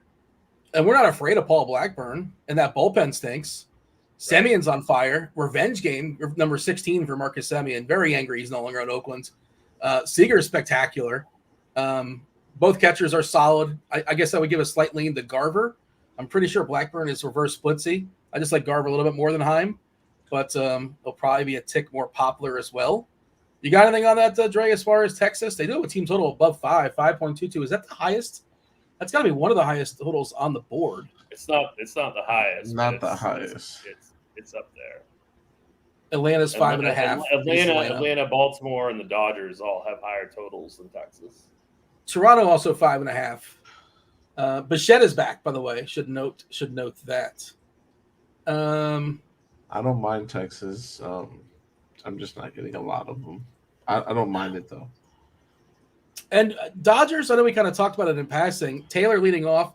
Do we think the chances of the pinch hit nonsense for LA is a little bit less with Betts not available? I don't know if he's available to pinch hit. I know that I did see a note that he left on crutches, but they were saying it was precautionary, and it probably isn't that bad. I don't know if he's available to pinch hit, but I'm just kind of thinking that, when the Dodgers face a lefty, especially when there's going to be Jason Hayward on the bench, and there's going to be David Peralta on the bench, so they have pieces that can come in. I'm just trying to think about Chris Taylor leading off, and Tim, he's probably, I don't know if you're playing cash games tonight. You're a de facto cash game guy. I am on DraftKings, and yeah, he's definitely a cash game guy, 100%. I'm looking up Dodgers pinch hit risk on the bat right now. Okay, yeah, because I'm thinking that typically he's one of those guys. Kike Hernandez, Taylor, they'll pinch it for Rojas, and if they need it. If he's up there with a couple guys on in a situation that matters, they'll take him out. Rosario's been pinch hit for a fair bit. You don't really know. It just depends upon. So Rojas is 26%. Taylor's only 13%. Kiki's 11%. Rosario is 11%. So there is some pinch hit risk, but I think the matchup and the price are too good. So I don't really care in cash games. And then in tournaments, he's going to be highly owned. So it's really if you want to play a chalkier stack or not. I mean, I think they're in a great spot. So it's really up to your own kind of risk tolerance. Dre, question from Kenneth in the chat. I haven't considered this. I don't know if we should. You tell me. Jumping in late, but just concerns as far as Baltimore coming back to the East Coast after the West Coast trip, and San Fran from San Diego to Chicago. Now back to San Fran. They're in Boston. I guess they basically asking about the travels for Baltimore.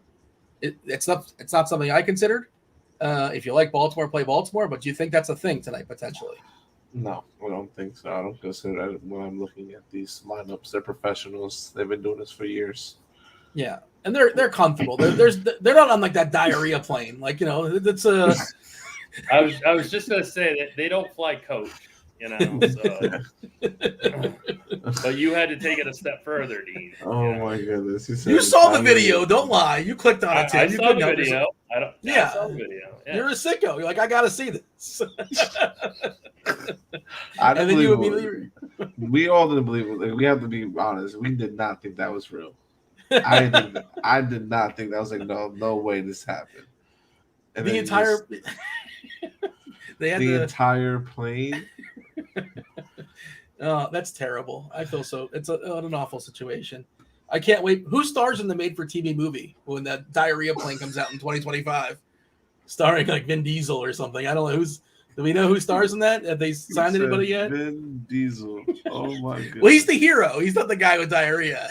He's like he saves the plane somehow.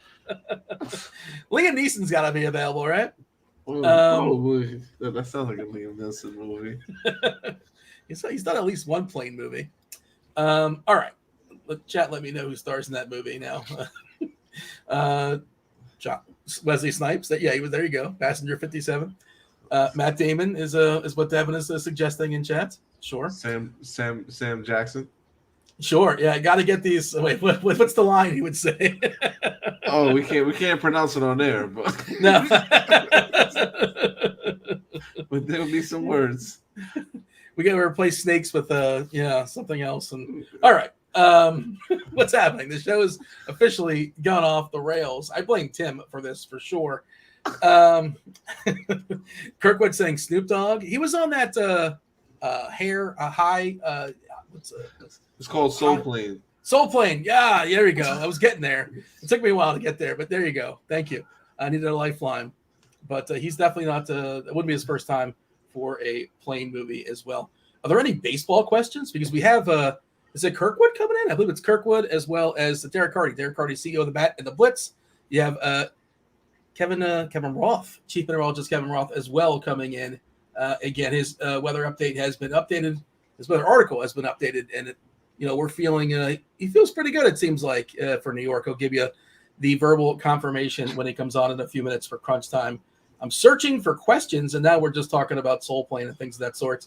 The Trey Turner baby narrative. He's got to be tired is the other angle, right? Do we like Trey Turner tonight, Tim? I don't really want to pick on Yuri Perez, but that's kind of the nature of the slate. It's like a lot of the good pitchers are facing good teams, and you just kind of, there's not perfect matchups. Turner and the Phillies. I don't love this. I don't love the spot for Philly. M. Bison's asking about Biggio. Biggio hitting 5th tonight. He's cheap. I don't know. Is there anything nice we can say about Biggio? His dad was really good at baseball. The Toronto's fine. I think he's fine. He's cheap. If you need him, he's fine. The Blue Jays are a good stack. Shannon says Ty Bloch, SB2. It's a no for me. No, I don't think that's a good idea. Yeah. Dre, you on board with Bloch? Several people are asking about Ty Bloch. They just want to save some salary, and they don't want to play Severino. I think that's what's going on here, and I get it. I don't think that's a good idea. Matt wants to know who the chalk pitcher is tonight. So let's give a refresh, but I'm pretty sure it's still going to be I wouldn't say chalk, right? It's kind of a grouping of Kikuchi, Harrison, and Senga, right? And kind of Montgomery's right there as well. Is that where we're at, Tim? Yeah, it's definitely going to be Kikuchi and Harrison, then Senga. Yeah, and then Montgomery's 4th, which I'm kind of surprised by, but I thought it'd be a little lower. But yeah, definitely Kikuchi and Harrison, and Senga will be the top 3. Yeah, Mabs is saying it's a park upgrade for Block. Yeah, that is an argument you can make. It's a massive park upgrade, and I think San Fran is like one of the worst teams in the league against lefties, if you want to work that angle as well. But Block is pretty terrible. On the season, his K is at 11.9%. That's putrid, right? I guess he'll be a little bit higher on the road, not dealing in the the elements that cores have, but still, it just does not seem very necessary. Red Scale wants to know, this is for Dre, Texas in a single entry or 3 entry max. If you're going to roster him 1, as far as Texas, I'm fine with either. As far as Texas, you have a preference where you would play Texas? You can play me either or. I like them. We can talk about them, and I said I don't mind them today. The Bat likes them a lot, it seems like, from what I'm looking at.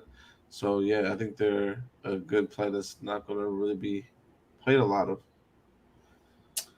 All right, Tim, you're playing a little bit of cash tonight. Mr. Gerg wants to know, why am I getting so much Yankees and Orioles in cash on DK?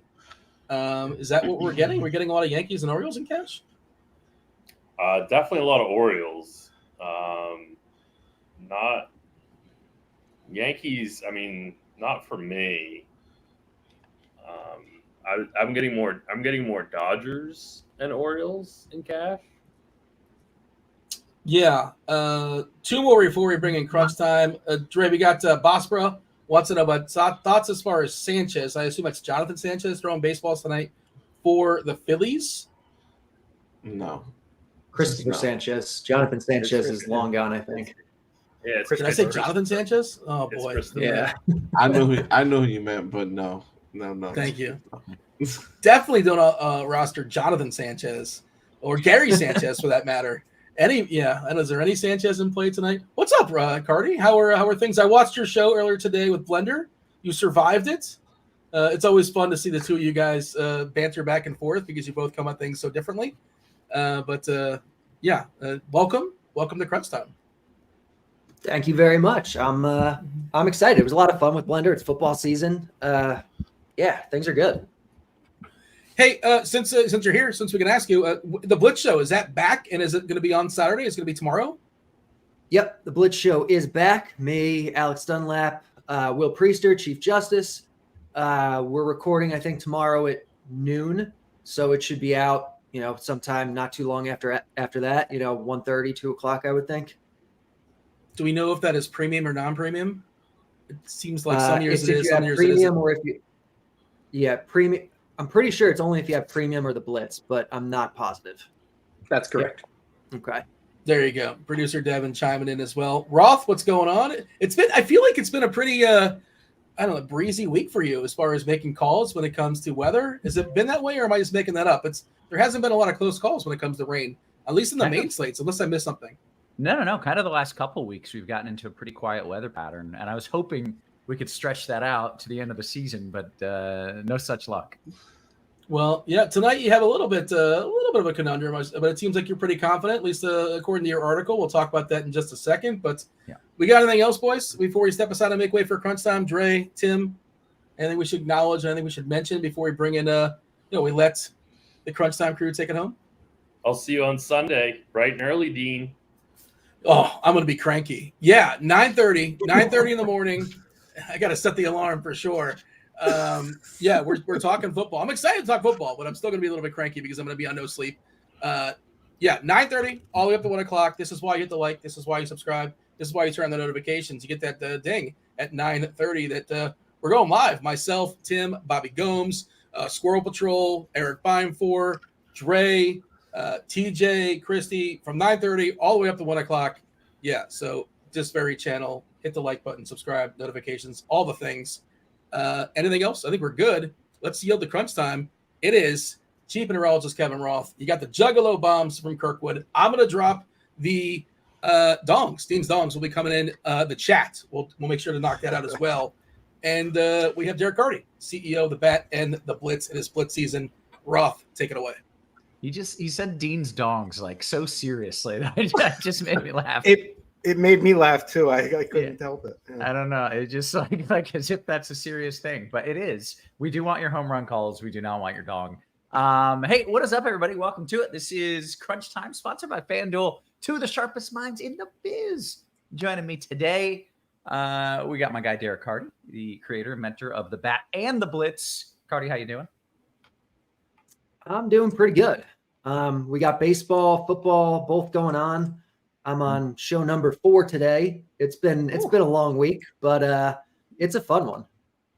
Good for you. Yeah, you gotta strike while the iron is hot, my friend. And glad you're jumping on all these shows. We got my guy Kirkwood as well, jumping in.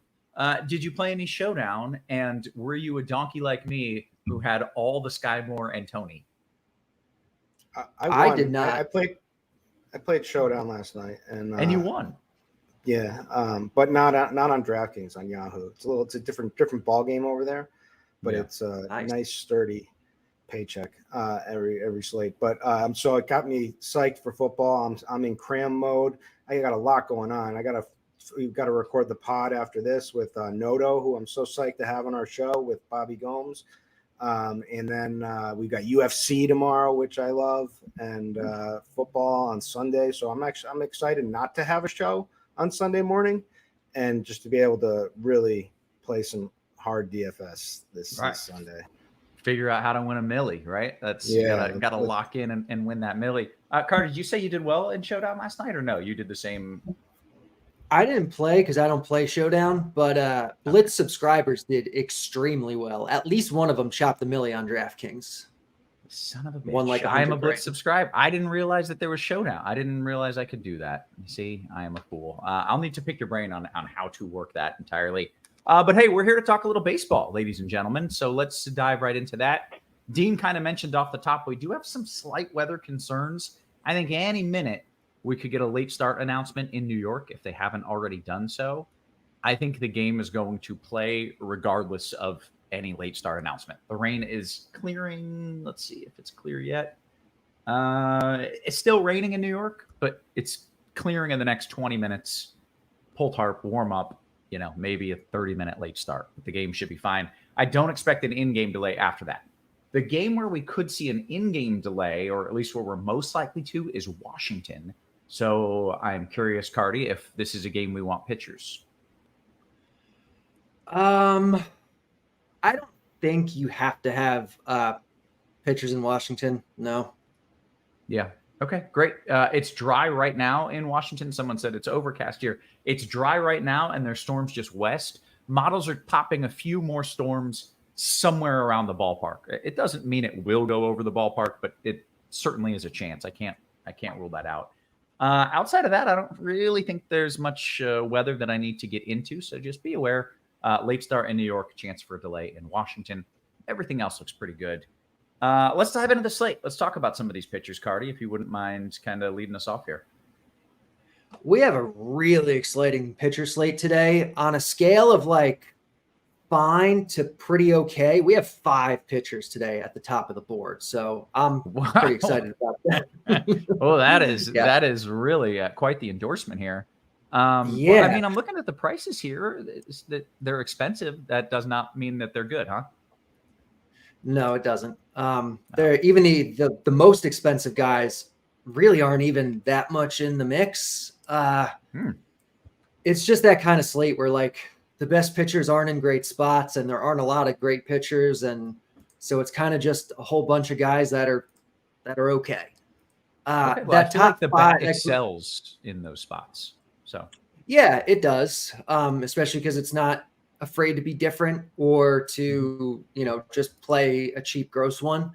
I don't know if we necessarily have a really cheap gross one here, but the 5 that we're kind of looking at are Yusei Kikuchi, Jordan Montgomery, Kyle Harrison, Kodai Senga. Who am I missing? Oh, and Logan Allen. There's very little separating these guys. Senga is the most expensive and projects the worst. So he's the one I probably have the least interest in, especially because it doesn't look like you're going to get too much of an ownership discount on him, at least on DraftKings. On FanDuel, maybe a little bit. In cash, you're just playing the cheaper ones. Like play Kikuchi, and then I would probably play Montgomery with him on DraftKings. On FanDuel, I guess you can make a case for Kyle Harrison, but you're only saving $400. I think you just play Kikuchi. He's facing Kansas City. It's a good enough matchup. None of these guys are great today. I'm just a day where I'm just going to trust the projection, go with the cheaper guy, and just that's what I'm doing. Yeah.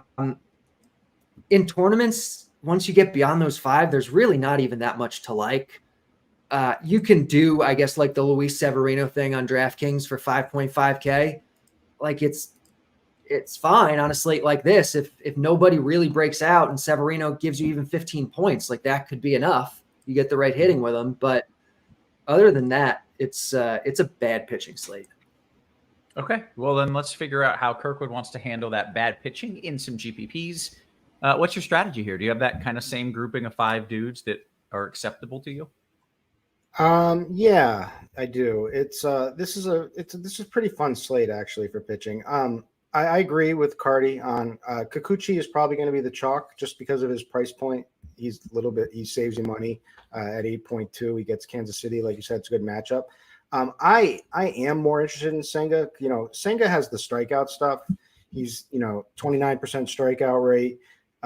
Has seemed to have turned a corner and putting it all together recently. His walks have been down a little bit, and he's on a great run. And he gets the number 1 strikeout matchup, in baseball against the Twins, who unfortunately Joey Gallo won't be in there, so that knocks it down a little, but from a strikeout perspective. But the Twins are dangerous. It's a dangerous matchup, but this is a really high upside matchup. So I like him as my number 1 if I can get to it. I'm totally fine with playing Kikuchi and also Kyle Harrison. Harrison is a young kid with pedigree.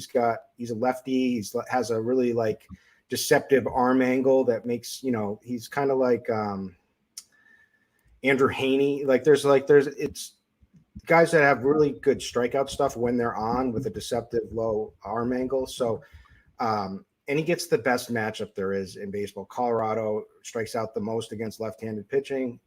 Also is the away, and they're just terrible outside of courts. They're dead last in WRC plus. So it's a really strong matchup. So those are the 3 that I'm just totally fine having. Everyone else from there is more just mixing and matching for GPPs.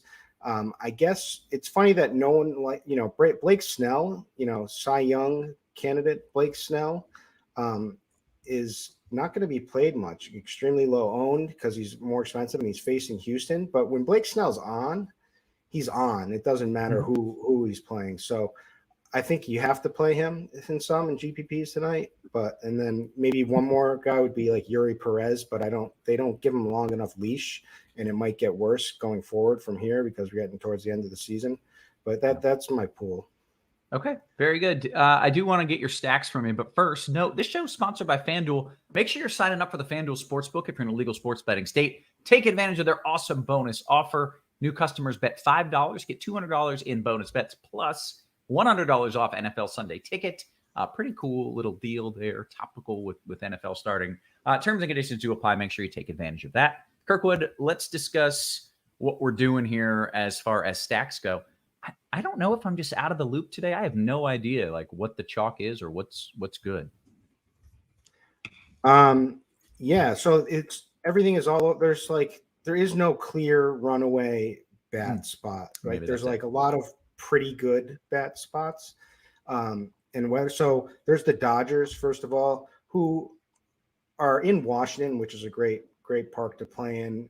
Should be nice and humid weather there.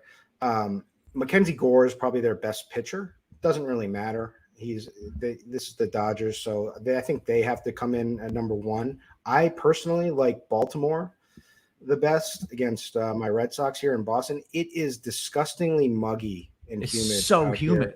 Dew points at like 75, which is really that's Houston humidity in Boston. It made my model almost break today. I had to restart it several times. I had to restart the computer,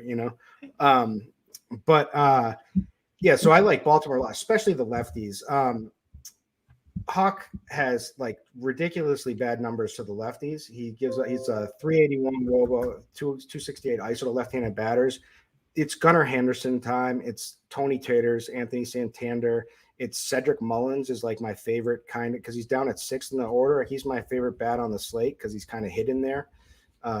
Batting 6th, but I love all these lefties on Baltimore in the stack. And then other than that, there's Texas, who is in a great spot against the A's, because Blackburn's pretty good pitcher, but like it's the A's on the road with that terrible bullpen. When things go wrong, they can just totally erupt, and so I think it's a good spot for them. Toronto Blue Jays have a good spot at home against KC, which is going to be sort of a bullpen game. I forgot who we was projecting to come. I think Marsh is going to be coming in. Probably Marsh coming in, yeah. Yeah, but we don't know definitely. But regardless, I think it's a good spot for the Blue Jays. So those are my and then Atlanta, right? I almost forgot Atlanta. And I don't care. Mitch Keller, yes, good pitcher, been up and down. He's been more up than down this season. He had a really strong hot start. Then he had a really bad little middle period where he was just getting shelled. Now he's back to being like lights out again. But this is the Braves. Yeah. Okay. Easy enough. Carty, what teams are you stacking here? It's the kind of slate like he said, where there's not really going to be chalk. The closest thing we're going to get is the Orioles, especially on FanDuel, and they're in a great spot. Like I'm going to have a lot of Orioles exposure in cash, but in GPPs, like you can play Orioles if you're playing the right pitchers with them, but they're not that much better than everybody else. And if there's one team that has a chance to be like high owned, I think it's probably the Orioles. I like, after them, there's another like 7 or 8 teams that all project really well and basically the same. It's just the good teams. Like you don't have to get weird today. Play the Braves, play the Blue Jays, play the Phillies, play the Rangers, play the Red Sox, play Houston, even against Blake Snell. The Yankees, I think, are great today. And on DraftKings, especially, they're really cheap. So I think the Yankees are really, really good today, just point per dollar wise. But otherwise, like, I don't think anything's going to be super chalky. If you want something that is just going to be off the board regardless, I think you play Philly or Houston, but I don't think you have to worry about it too much. Okay. Very good. Well, we want to go around the horn, get some position by position. We're going to give you some home run bits, take your questions as well. But first, NFL's here. It happened. It started yesterday. It was fantastic and terrible all at the same time. Make sure you're signing up for RotoGrinders. Let us handle the legwork. You can work less, win more this NFL season. You can get access to everything we have to offer, special discounted rate only to those without a RotoGrinder subscription. A full season sub, $50 off, limited time only price of $375. That goes through next Thursday. So you have almost a week to get in on that option, that deal. Make sure you're doing it. Get some of the sharpest minds in the biz, not just for baseball, but for football as well. Carty, let's go. We did get some questions here, Carty. What about an Angel stack? A Brewers, just some other teams that are getting thrown out there. Brewers are fine. Angels, I mean, you'll get some leverage off of Logan Allen and they're cheap, but I mean, I think an Angels mini stack is the most I could do. Okay, that's fair enough. All right, hey, let's go around the horn. Start me off at catcher, Carty. So, there are expensive catchers tonight, like Adley Rutschman. Baltimore, we said, is kind of like the best team tonight, and he's great, but he's also expensive. You don't have to get up to Adley Rutschman if you don't want to. But of the expensive guys, he's the one I like the most. I think Will Smith is certainly in a good spot as well, but I think catcher is a spot where it makes more sense to save some money. In the mid-range, you have Mitch Garver, you have Francisco Alvarez, you have Logan O'Hoppe, one of those cheap Angels that I do think is fine tonight. But I'm totally okay if you just want to go all the way down and punt it with Austin Wells for the Yankees, batting fifth against Colin Ray, second best hitting weather on the slate, and he's cheap. I have no problem doing that and just saving your money for somewhere else. Yeah. Okay. Kirkwood, any other thoughts at catcher? No, it's pretty much the same guys. It's Alvarez, it's Rutschman, it's Garver, it's Will Smith, it's paying down for Wells. The only other sneaky guy that I would say might be Bo Naylor, who bats number 9. I don't know why they hit this guy at number 9, but he's got some pop. All right. How about first base? First base, for me, it's all about Big Meat Pete against Dallas Keuchel. This is Dallas Keuchel, like, at the very end of his long-awaited retirement coming up at some point soon. He did get smashed in his last game, which was nice to see. I think the Mets are going to tee off here. This is a low strikeout pitcher against giving him the platoon. So I think he's going yard in this game. Other than that, there's cheaper end. There's Wilmer Flores, who's in a good spot against Ty Block. There is JD Davis is actually first base eligible on DraftKings. I would say there's no pinch hit risk for him. They just roll him out against everyone. He gets the platoon, and then you could always play like a Nate Lowe or a Vlad, or Ryan O'Hearn, Matt Olson. I forgot about, but yeah, I keyed in kind of either Alonso or I'm just going down to one of the San Francisco guys. Okay. Carty, what are you doing at first? I definitely like Big Meat Pete today. I think I like some of the pricier guys at other positions a little bit more, where I'm okay saving money at first so I can spend up on Judge, Henderson, whoever. And as much as pitching is kind of bleh today, you can't save money with it. So you got to find ways to save money today. And I'm okay going all the way down to Rowdy Tellez. He's hitting 6th against Severino. It's Yankee Stadium. It's a great park for lefty power. It's great hitting weather. Severino has obviously been struggling.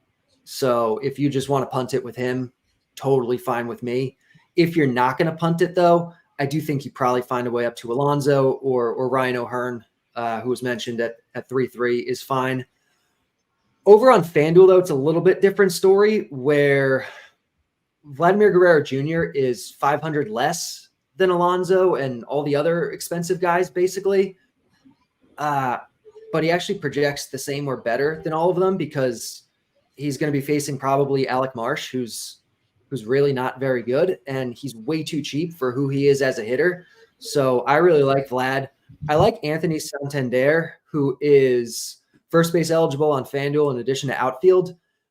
He's actually maybe the best first baseman on the slate. It's just no one's really going to consider him one. So that could be a way to kind of make your lineups a little bit different and playing him at first. But the Baltimore spot's really good. We've talked about it. Baltimore's really good. And then on FanDuel, if you want to save a little bit more money than Vlad gets you, I think Josh Naylor for 3K is your guy. Peter says, what did the guy with the unbuttoned shirt say about Christopher Sanchez? That's DerekCarty. He's creator, inventor, and CEO of the bat. But I do like just calling him the guy with the unbuttoned shirt. He said nothing about Christopher Sanchez. I don't think he's playable. It's not a great spot. He has a short leash. I don't think he's an option. Okay, very good. What are we doing at second? Guy with the unbuttoned shirt. So second base is always a fun position in the sense that it's not fun at all. Gleyber Torres is probably the guy I have the most interest in, especially on FanDuel. He's 3-3. He's really cheap, and it's a great spot for the Yankees tonight between the park, the weather, between Colin Ray being not good at pitching baseballs in the context of Major League Baseball pitchers.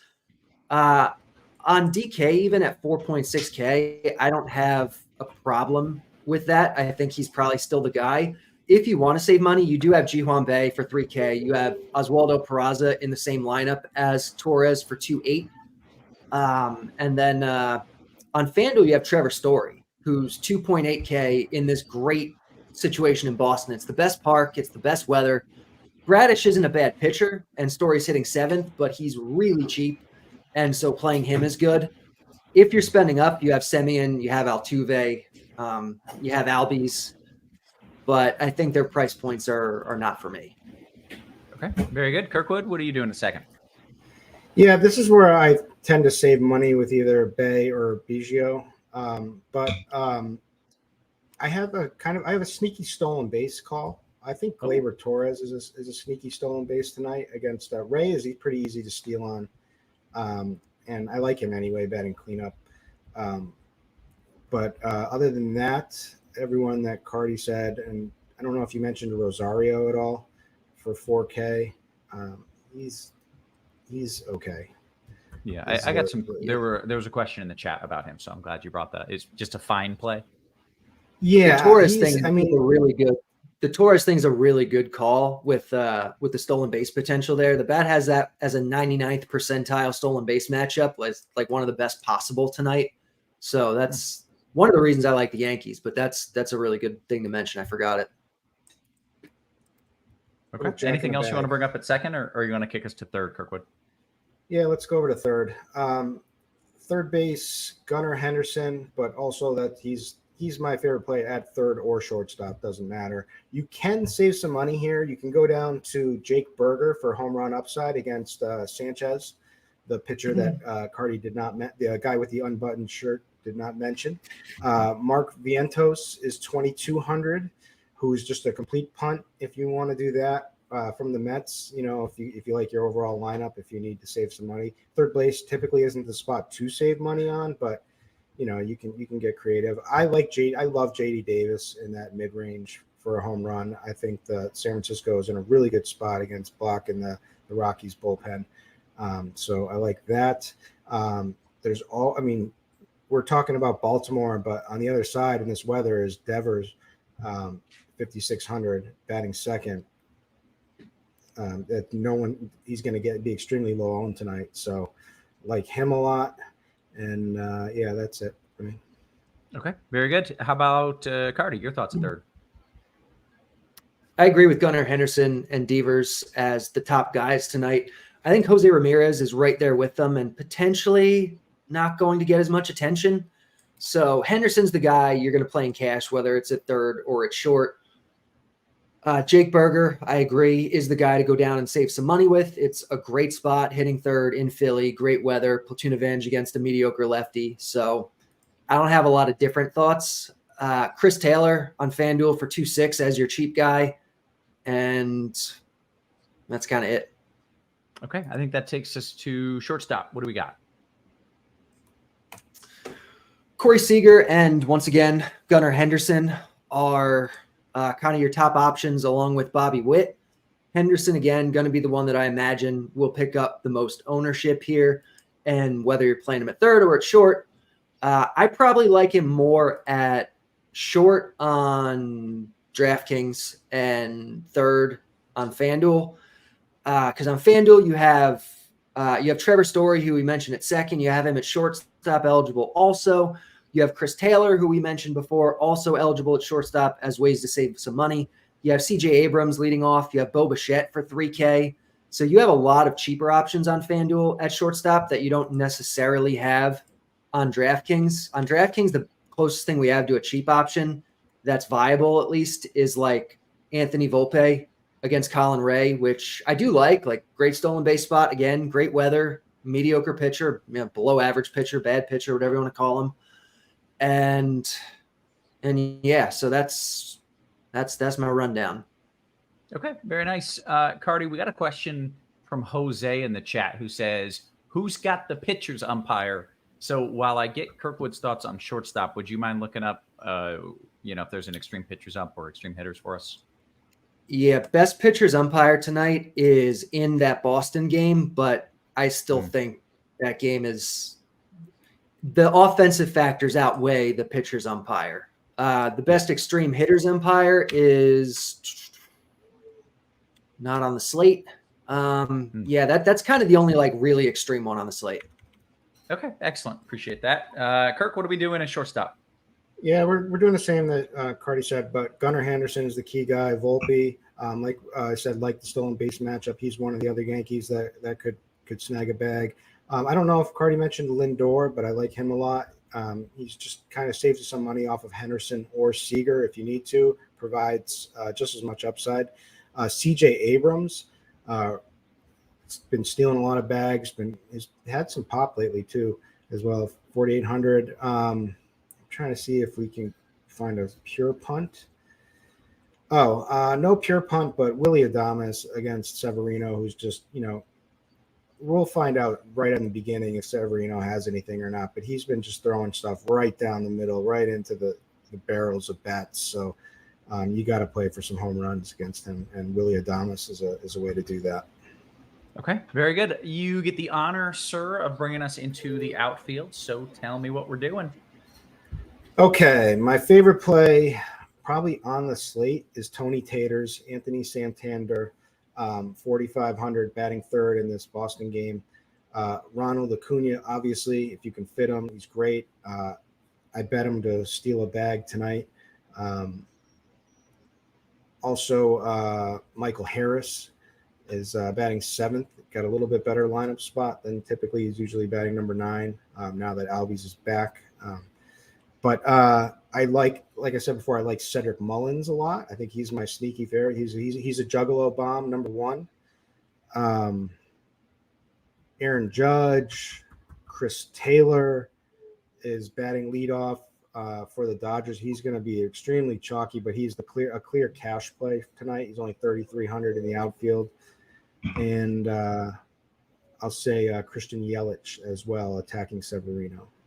Nice. All right, Carty, your calls in the outfield. I like Aaron Judge the most in the outfield. He projects just straight up better than Acuna, and he's cheaper, and he projects for lower ownership. Not low ownership. It's not like he's going to be sneaky, but Judge would be my priority of the two. The stolen base potential there, I think, really kind of pushes him over the top in addition to just being a monster. I totally agree with what do we call him? Tony Taters. I like Tony Taters quite a bit. Cedric Mullins in the same lineup. I like some of the cheaper Yankees as Waldo Cabrera. On FanDuel, you have actually we don't have him tonight. Okay, never mind. Jack Sawinski for Pittsburgh and Ji-Hwan Bae for Pittsburgh, I think are both very much in play as mid-tier, cheaper options on DraftKings. Chris Taylor, who we mentioned at, I think, third and short on FanDuel, is only outfield on DraftKings, but he's 3.3. He's leading off. He's against a lefty. It's one of these East Coast games with good hitting weather, so I like Taylor quite a bit. And in tournaments, I like the Phillies guys. I like Schwarber in particular as either a one-off or in those Philly stacks as just a really elite play that is just not going to be played. by people tonight. So I like those Phillies. Okay. Hey, let's do some home run calls. And Carty, I do want to start with you here because I know Kirkwood saying Tony Taters. Like that's just that's a guarantee. Look at this. Your new name tag doesn't quite fit, but I do believe it was going to say guy with the unbuttoned shirt. Too many characters. We got to trim that down. Carty, who you got for some home run picks for me? There it is. The bat's making it easy for me tonight. Judge has far and away the best chance, like a ridiculous chance of a home run tonight. And the number 2 guy is also a sneaky guy. It's Kyle Schwarber. So don't have to look too far to find my home run plays. Mm-hmm. In terms of betting, Trevor Story plus 650 is showing the best value tonight from a sports betting perspective. Very good. All right, Kirkwood, you got some names for me? Yep. I'm saying Tony Taters. So it's get your tots, get your taters tonight. That's he's going yard. Pete, big meat Pete. Pear's nice. Meat and potatoes right there. Good compliment. Right? Meat and taters. Meat and taters. So that's your meat and taters play of the day. You could parlay that tonight. I like. You should. Yeah, you absolutely have to do a meat and potatoes parlay. Meat and potatoes parlay. Yeah. Friday night supper. Right. Supper, they say in Boston. Friday night supper. Supper.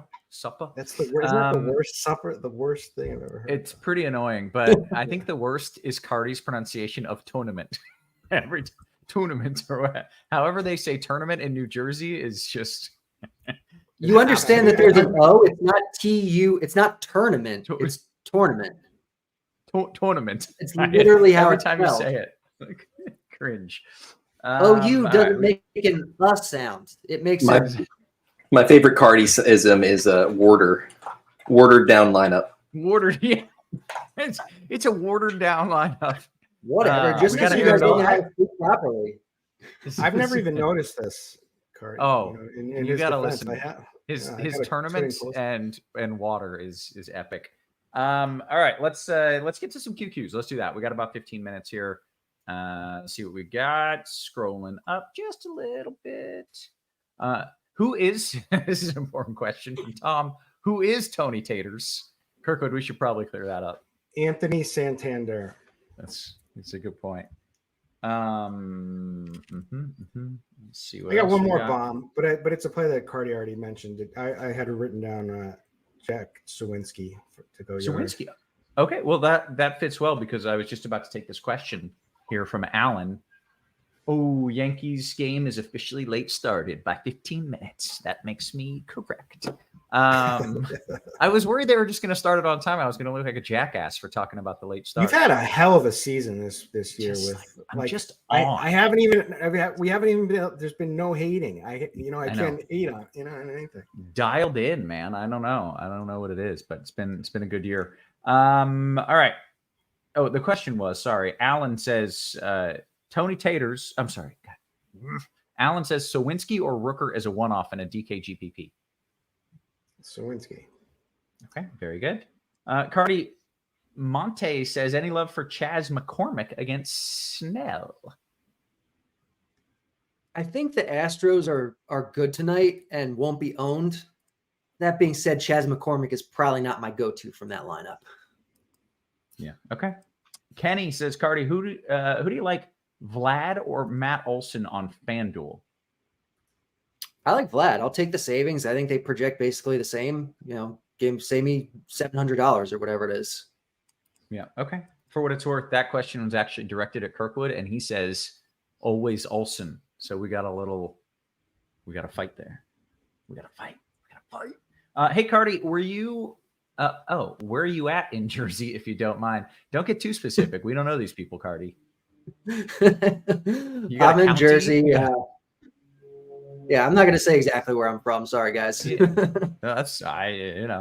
people out there who are obsessed with the blitz and the bat. They might try to kidnap you. Yeah, I don't know. You got to be careful with that. What do we got here? Favorite FanDuel pitcher in a GPP, Kirkwood. Favorite GPP pitcher, FanDuel. All right. Wait, GPP or tournament? I guess it's the same thing. Yeah. Thanks for that. Man, I'm gonna say Blake Snell. Okay. Chinatown says, thank you for ragging on Carty for his douchey pronunciation. I don't think it's douchey pronunciation. It's just an accent. Just how I say it. Right. I don't think he's a jerk. I'm pronouncing all the letters in the word, unlike you guys who apparently think that's the right way to do it. Well, when you say it like that, it is kind of douchey.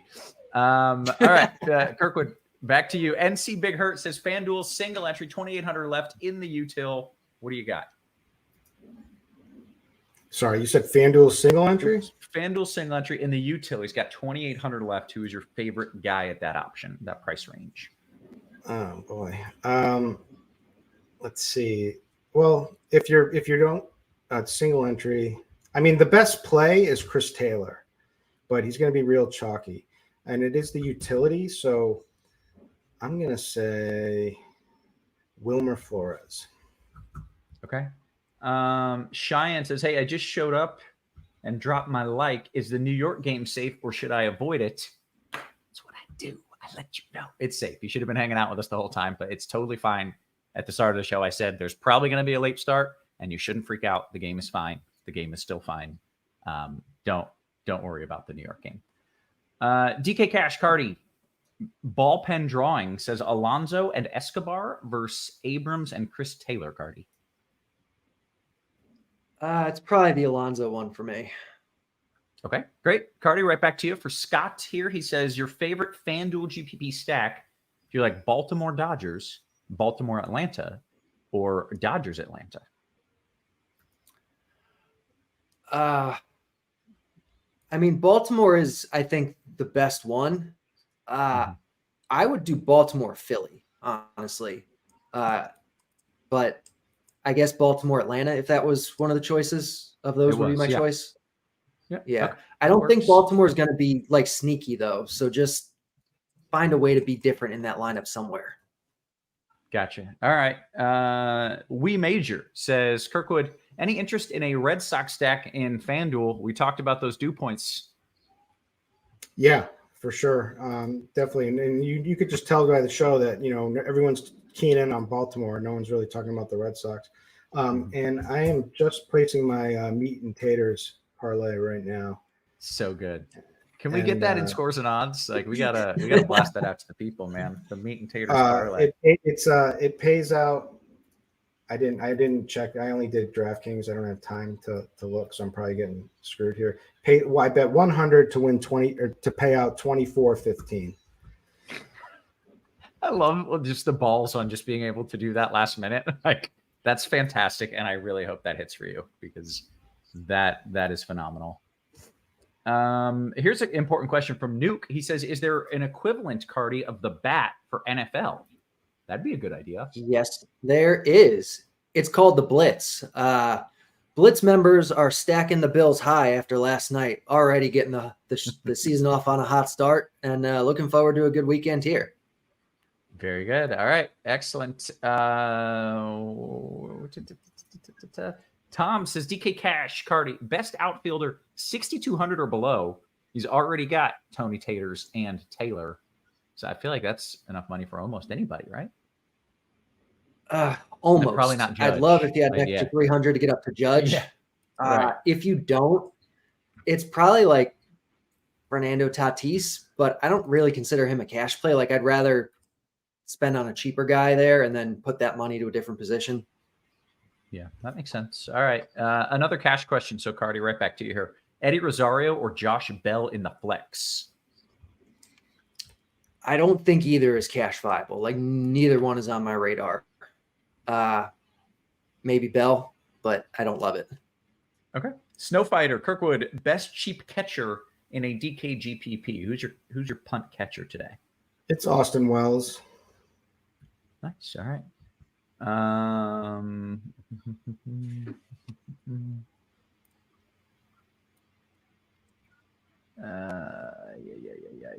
All right. Is pitching okay in New York? Yes.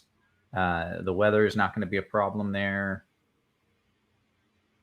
Here we go. Marshall has a question. Kirkwood, I'm split. How does a 2-3-3 stack sound today to try to get all the home runs? He's splitting up New York, Baltimore, and Toronto.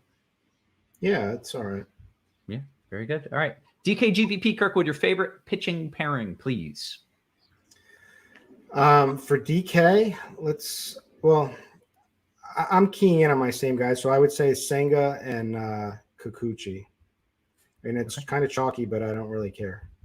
Okay, great. Dre says, hey, I posted $1 million parlay on my Twitter. Tail it if you like. Dre, type in your Twitter there so that folks can go check it out. You got about 6 minutes here until lock. Someone said I'm a jerk because I'm making fun of a speech impediment. Carty, you don't have a speech impediment, do you? If so, I'm sorry. I just do not have a speech impediment. I'm just from Jersey. So. That's a great troll right there. That's a great troll right there. He made me nervous. I was like, oh, I've hung out with Carty a lot. I've never noticed one. Just an accent. All right. Where else are we here? DK Cash, Carty, Bay or Biggio?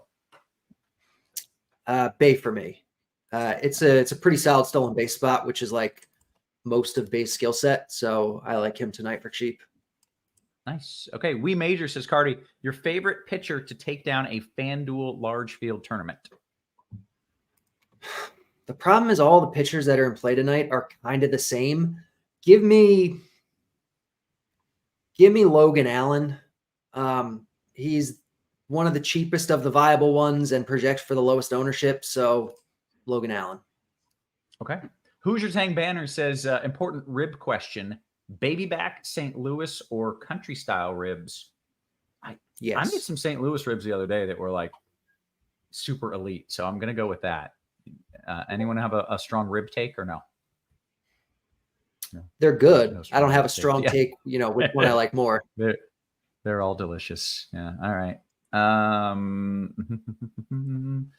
What else do we have? Here we go. FanDuel cash question. Kirkwood, this one's yours. Bichette Alonso or Vlad and J-Ram?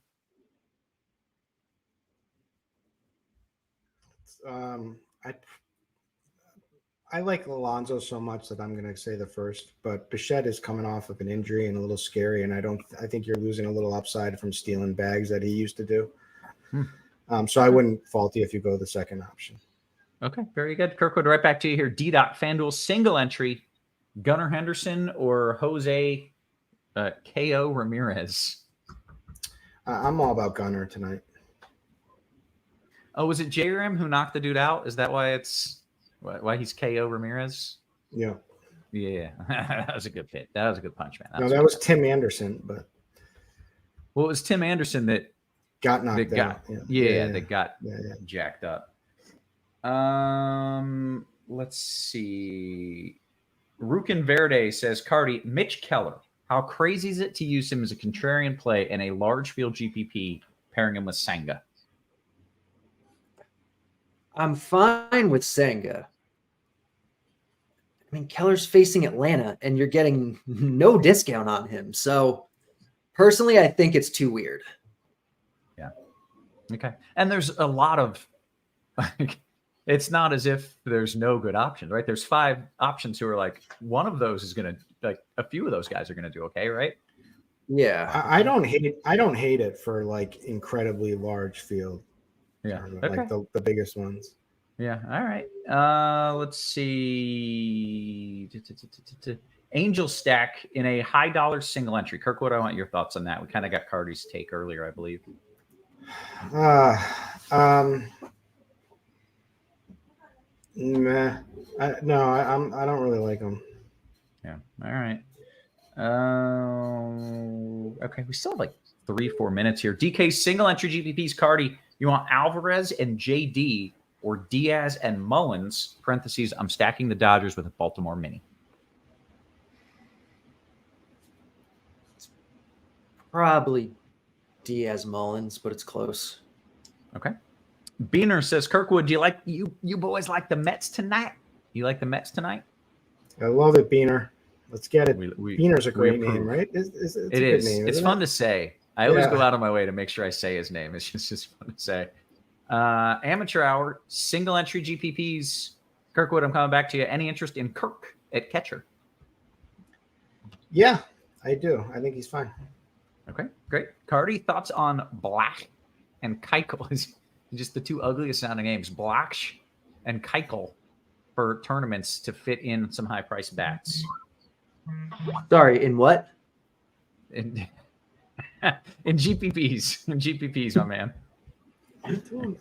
No, I can't. I can't in good conscience tell anyone to play either of those guys for any reason. Okay.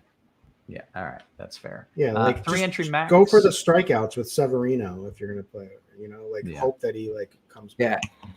Yeah, Severino at least has upside. I believe this name is Texas Skinny, but it might be Tex Ass Kinney. I don't know. There's a lot of ways. It's tough to break down, but the person is asking Carty 3 entry max, Alan Sheehan or Elder Sanchez or Senga Severino. Give me Senga Severino. Okay, great. We've got about a minute until lock here. Your guy Butthole Jenkins. Your guy Butthole says Volpe for all the money. Kirkwood, you mentioned Volpe, right? Yeah, let's get some stolen bags, maybe a jack in a bag. Yeah, let's do it. Jack in a bag. Thoughts on Gore in a GPP, Kirkwood? Don't really love it. I mean, it could work out for you. It's probably better than the Mitch Keller. Okay. Because he's cheaper, 7.2K. So I guess that's the way you want to look at it, but it's not someone I'm using. All right. Tony 2 times says Roth say Jorge Polanco. I think that's Jorge Polanco. I think I got that right. I don't know. Who is Roth's bomb call? This is Tony Taters. We gotta rep. We gotta manifest this. The screenshots on Twitter with the meat and potatoes parlay. We need the meat and potatoes bomb for sure, man. Let's see what we got. DK Cash, Carty, Escobar, or Vientos. We are just seconds until lock. Make sure you get those lineups in. I don't love either one of them, honestly. That's first base, right? Just play Rowdy. Yeah. All right. Kirkwood, Mets, lefties or righties better? The Mets righties. Okay, great. Okay. Hey, excellent. With that, I do believe we are just about done here. So for Carty, for Kirkwood, for our wonderful production crew, always working hard behind the scenes, hit us a little thumbs up on your way out. That would help us out, help the algorithm, keep the show free. Guys, we appreciate you. We love you. And we will catch you tomorrow. Just tons of content ongoing. You have been crushed.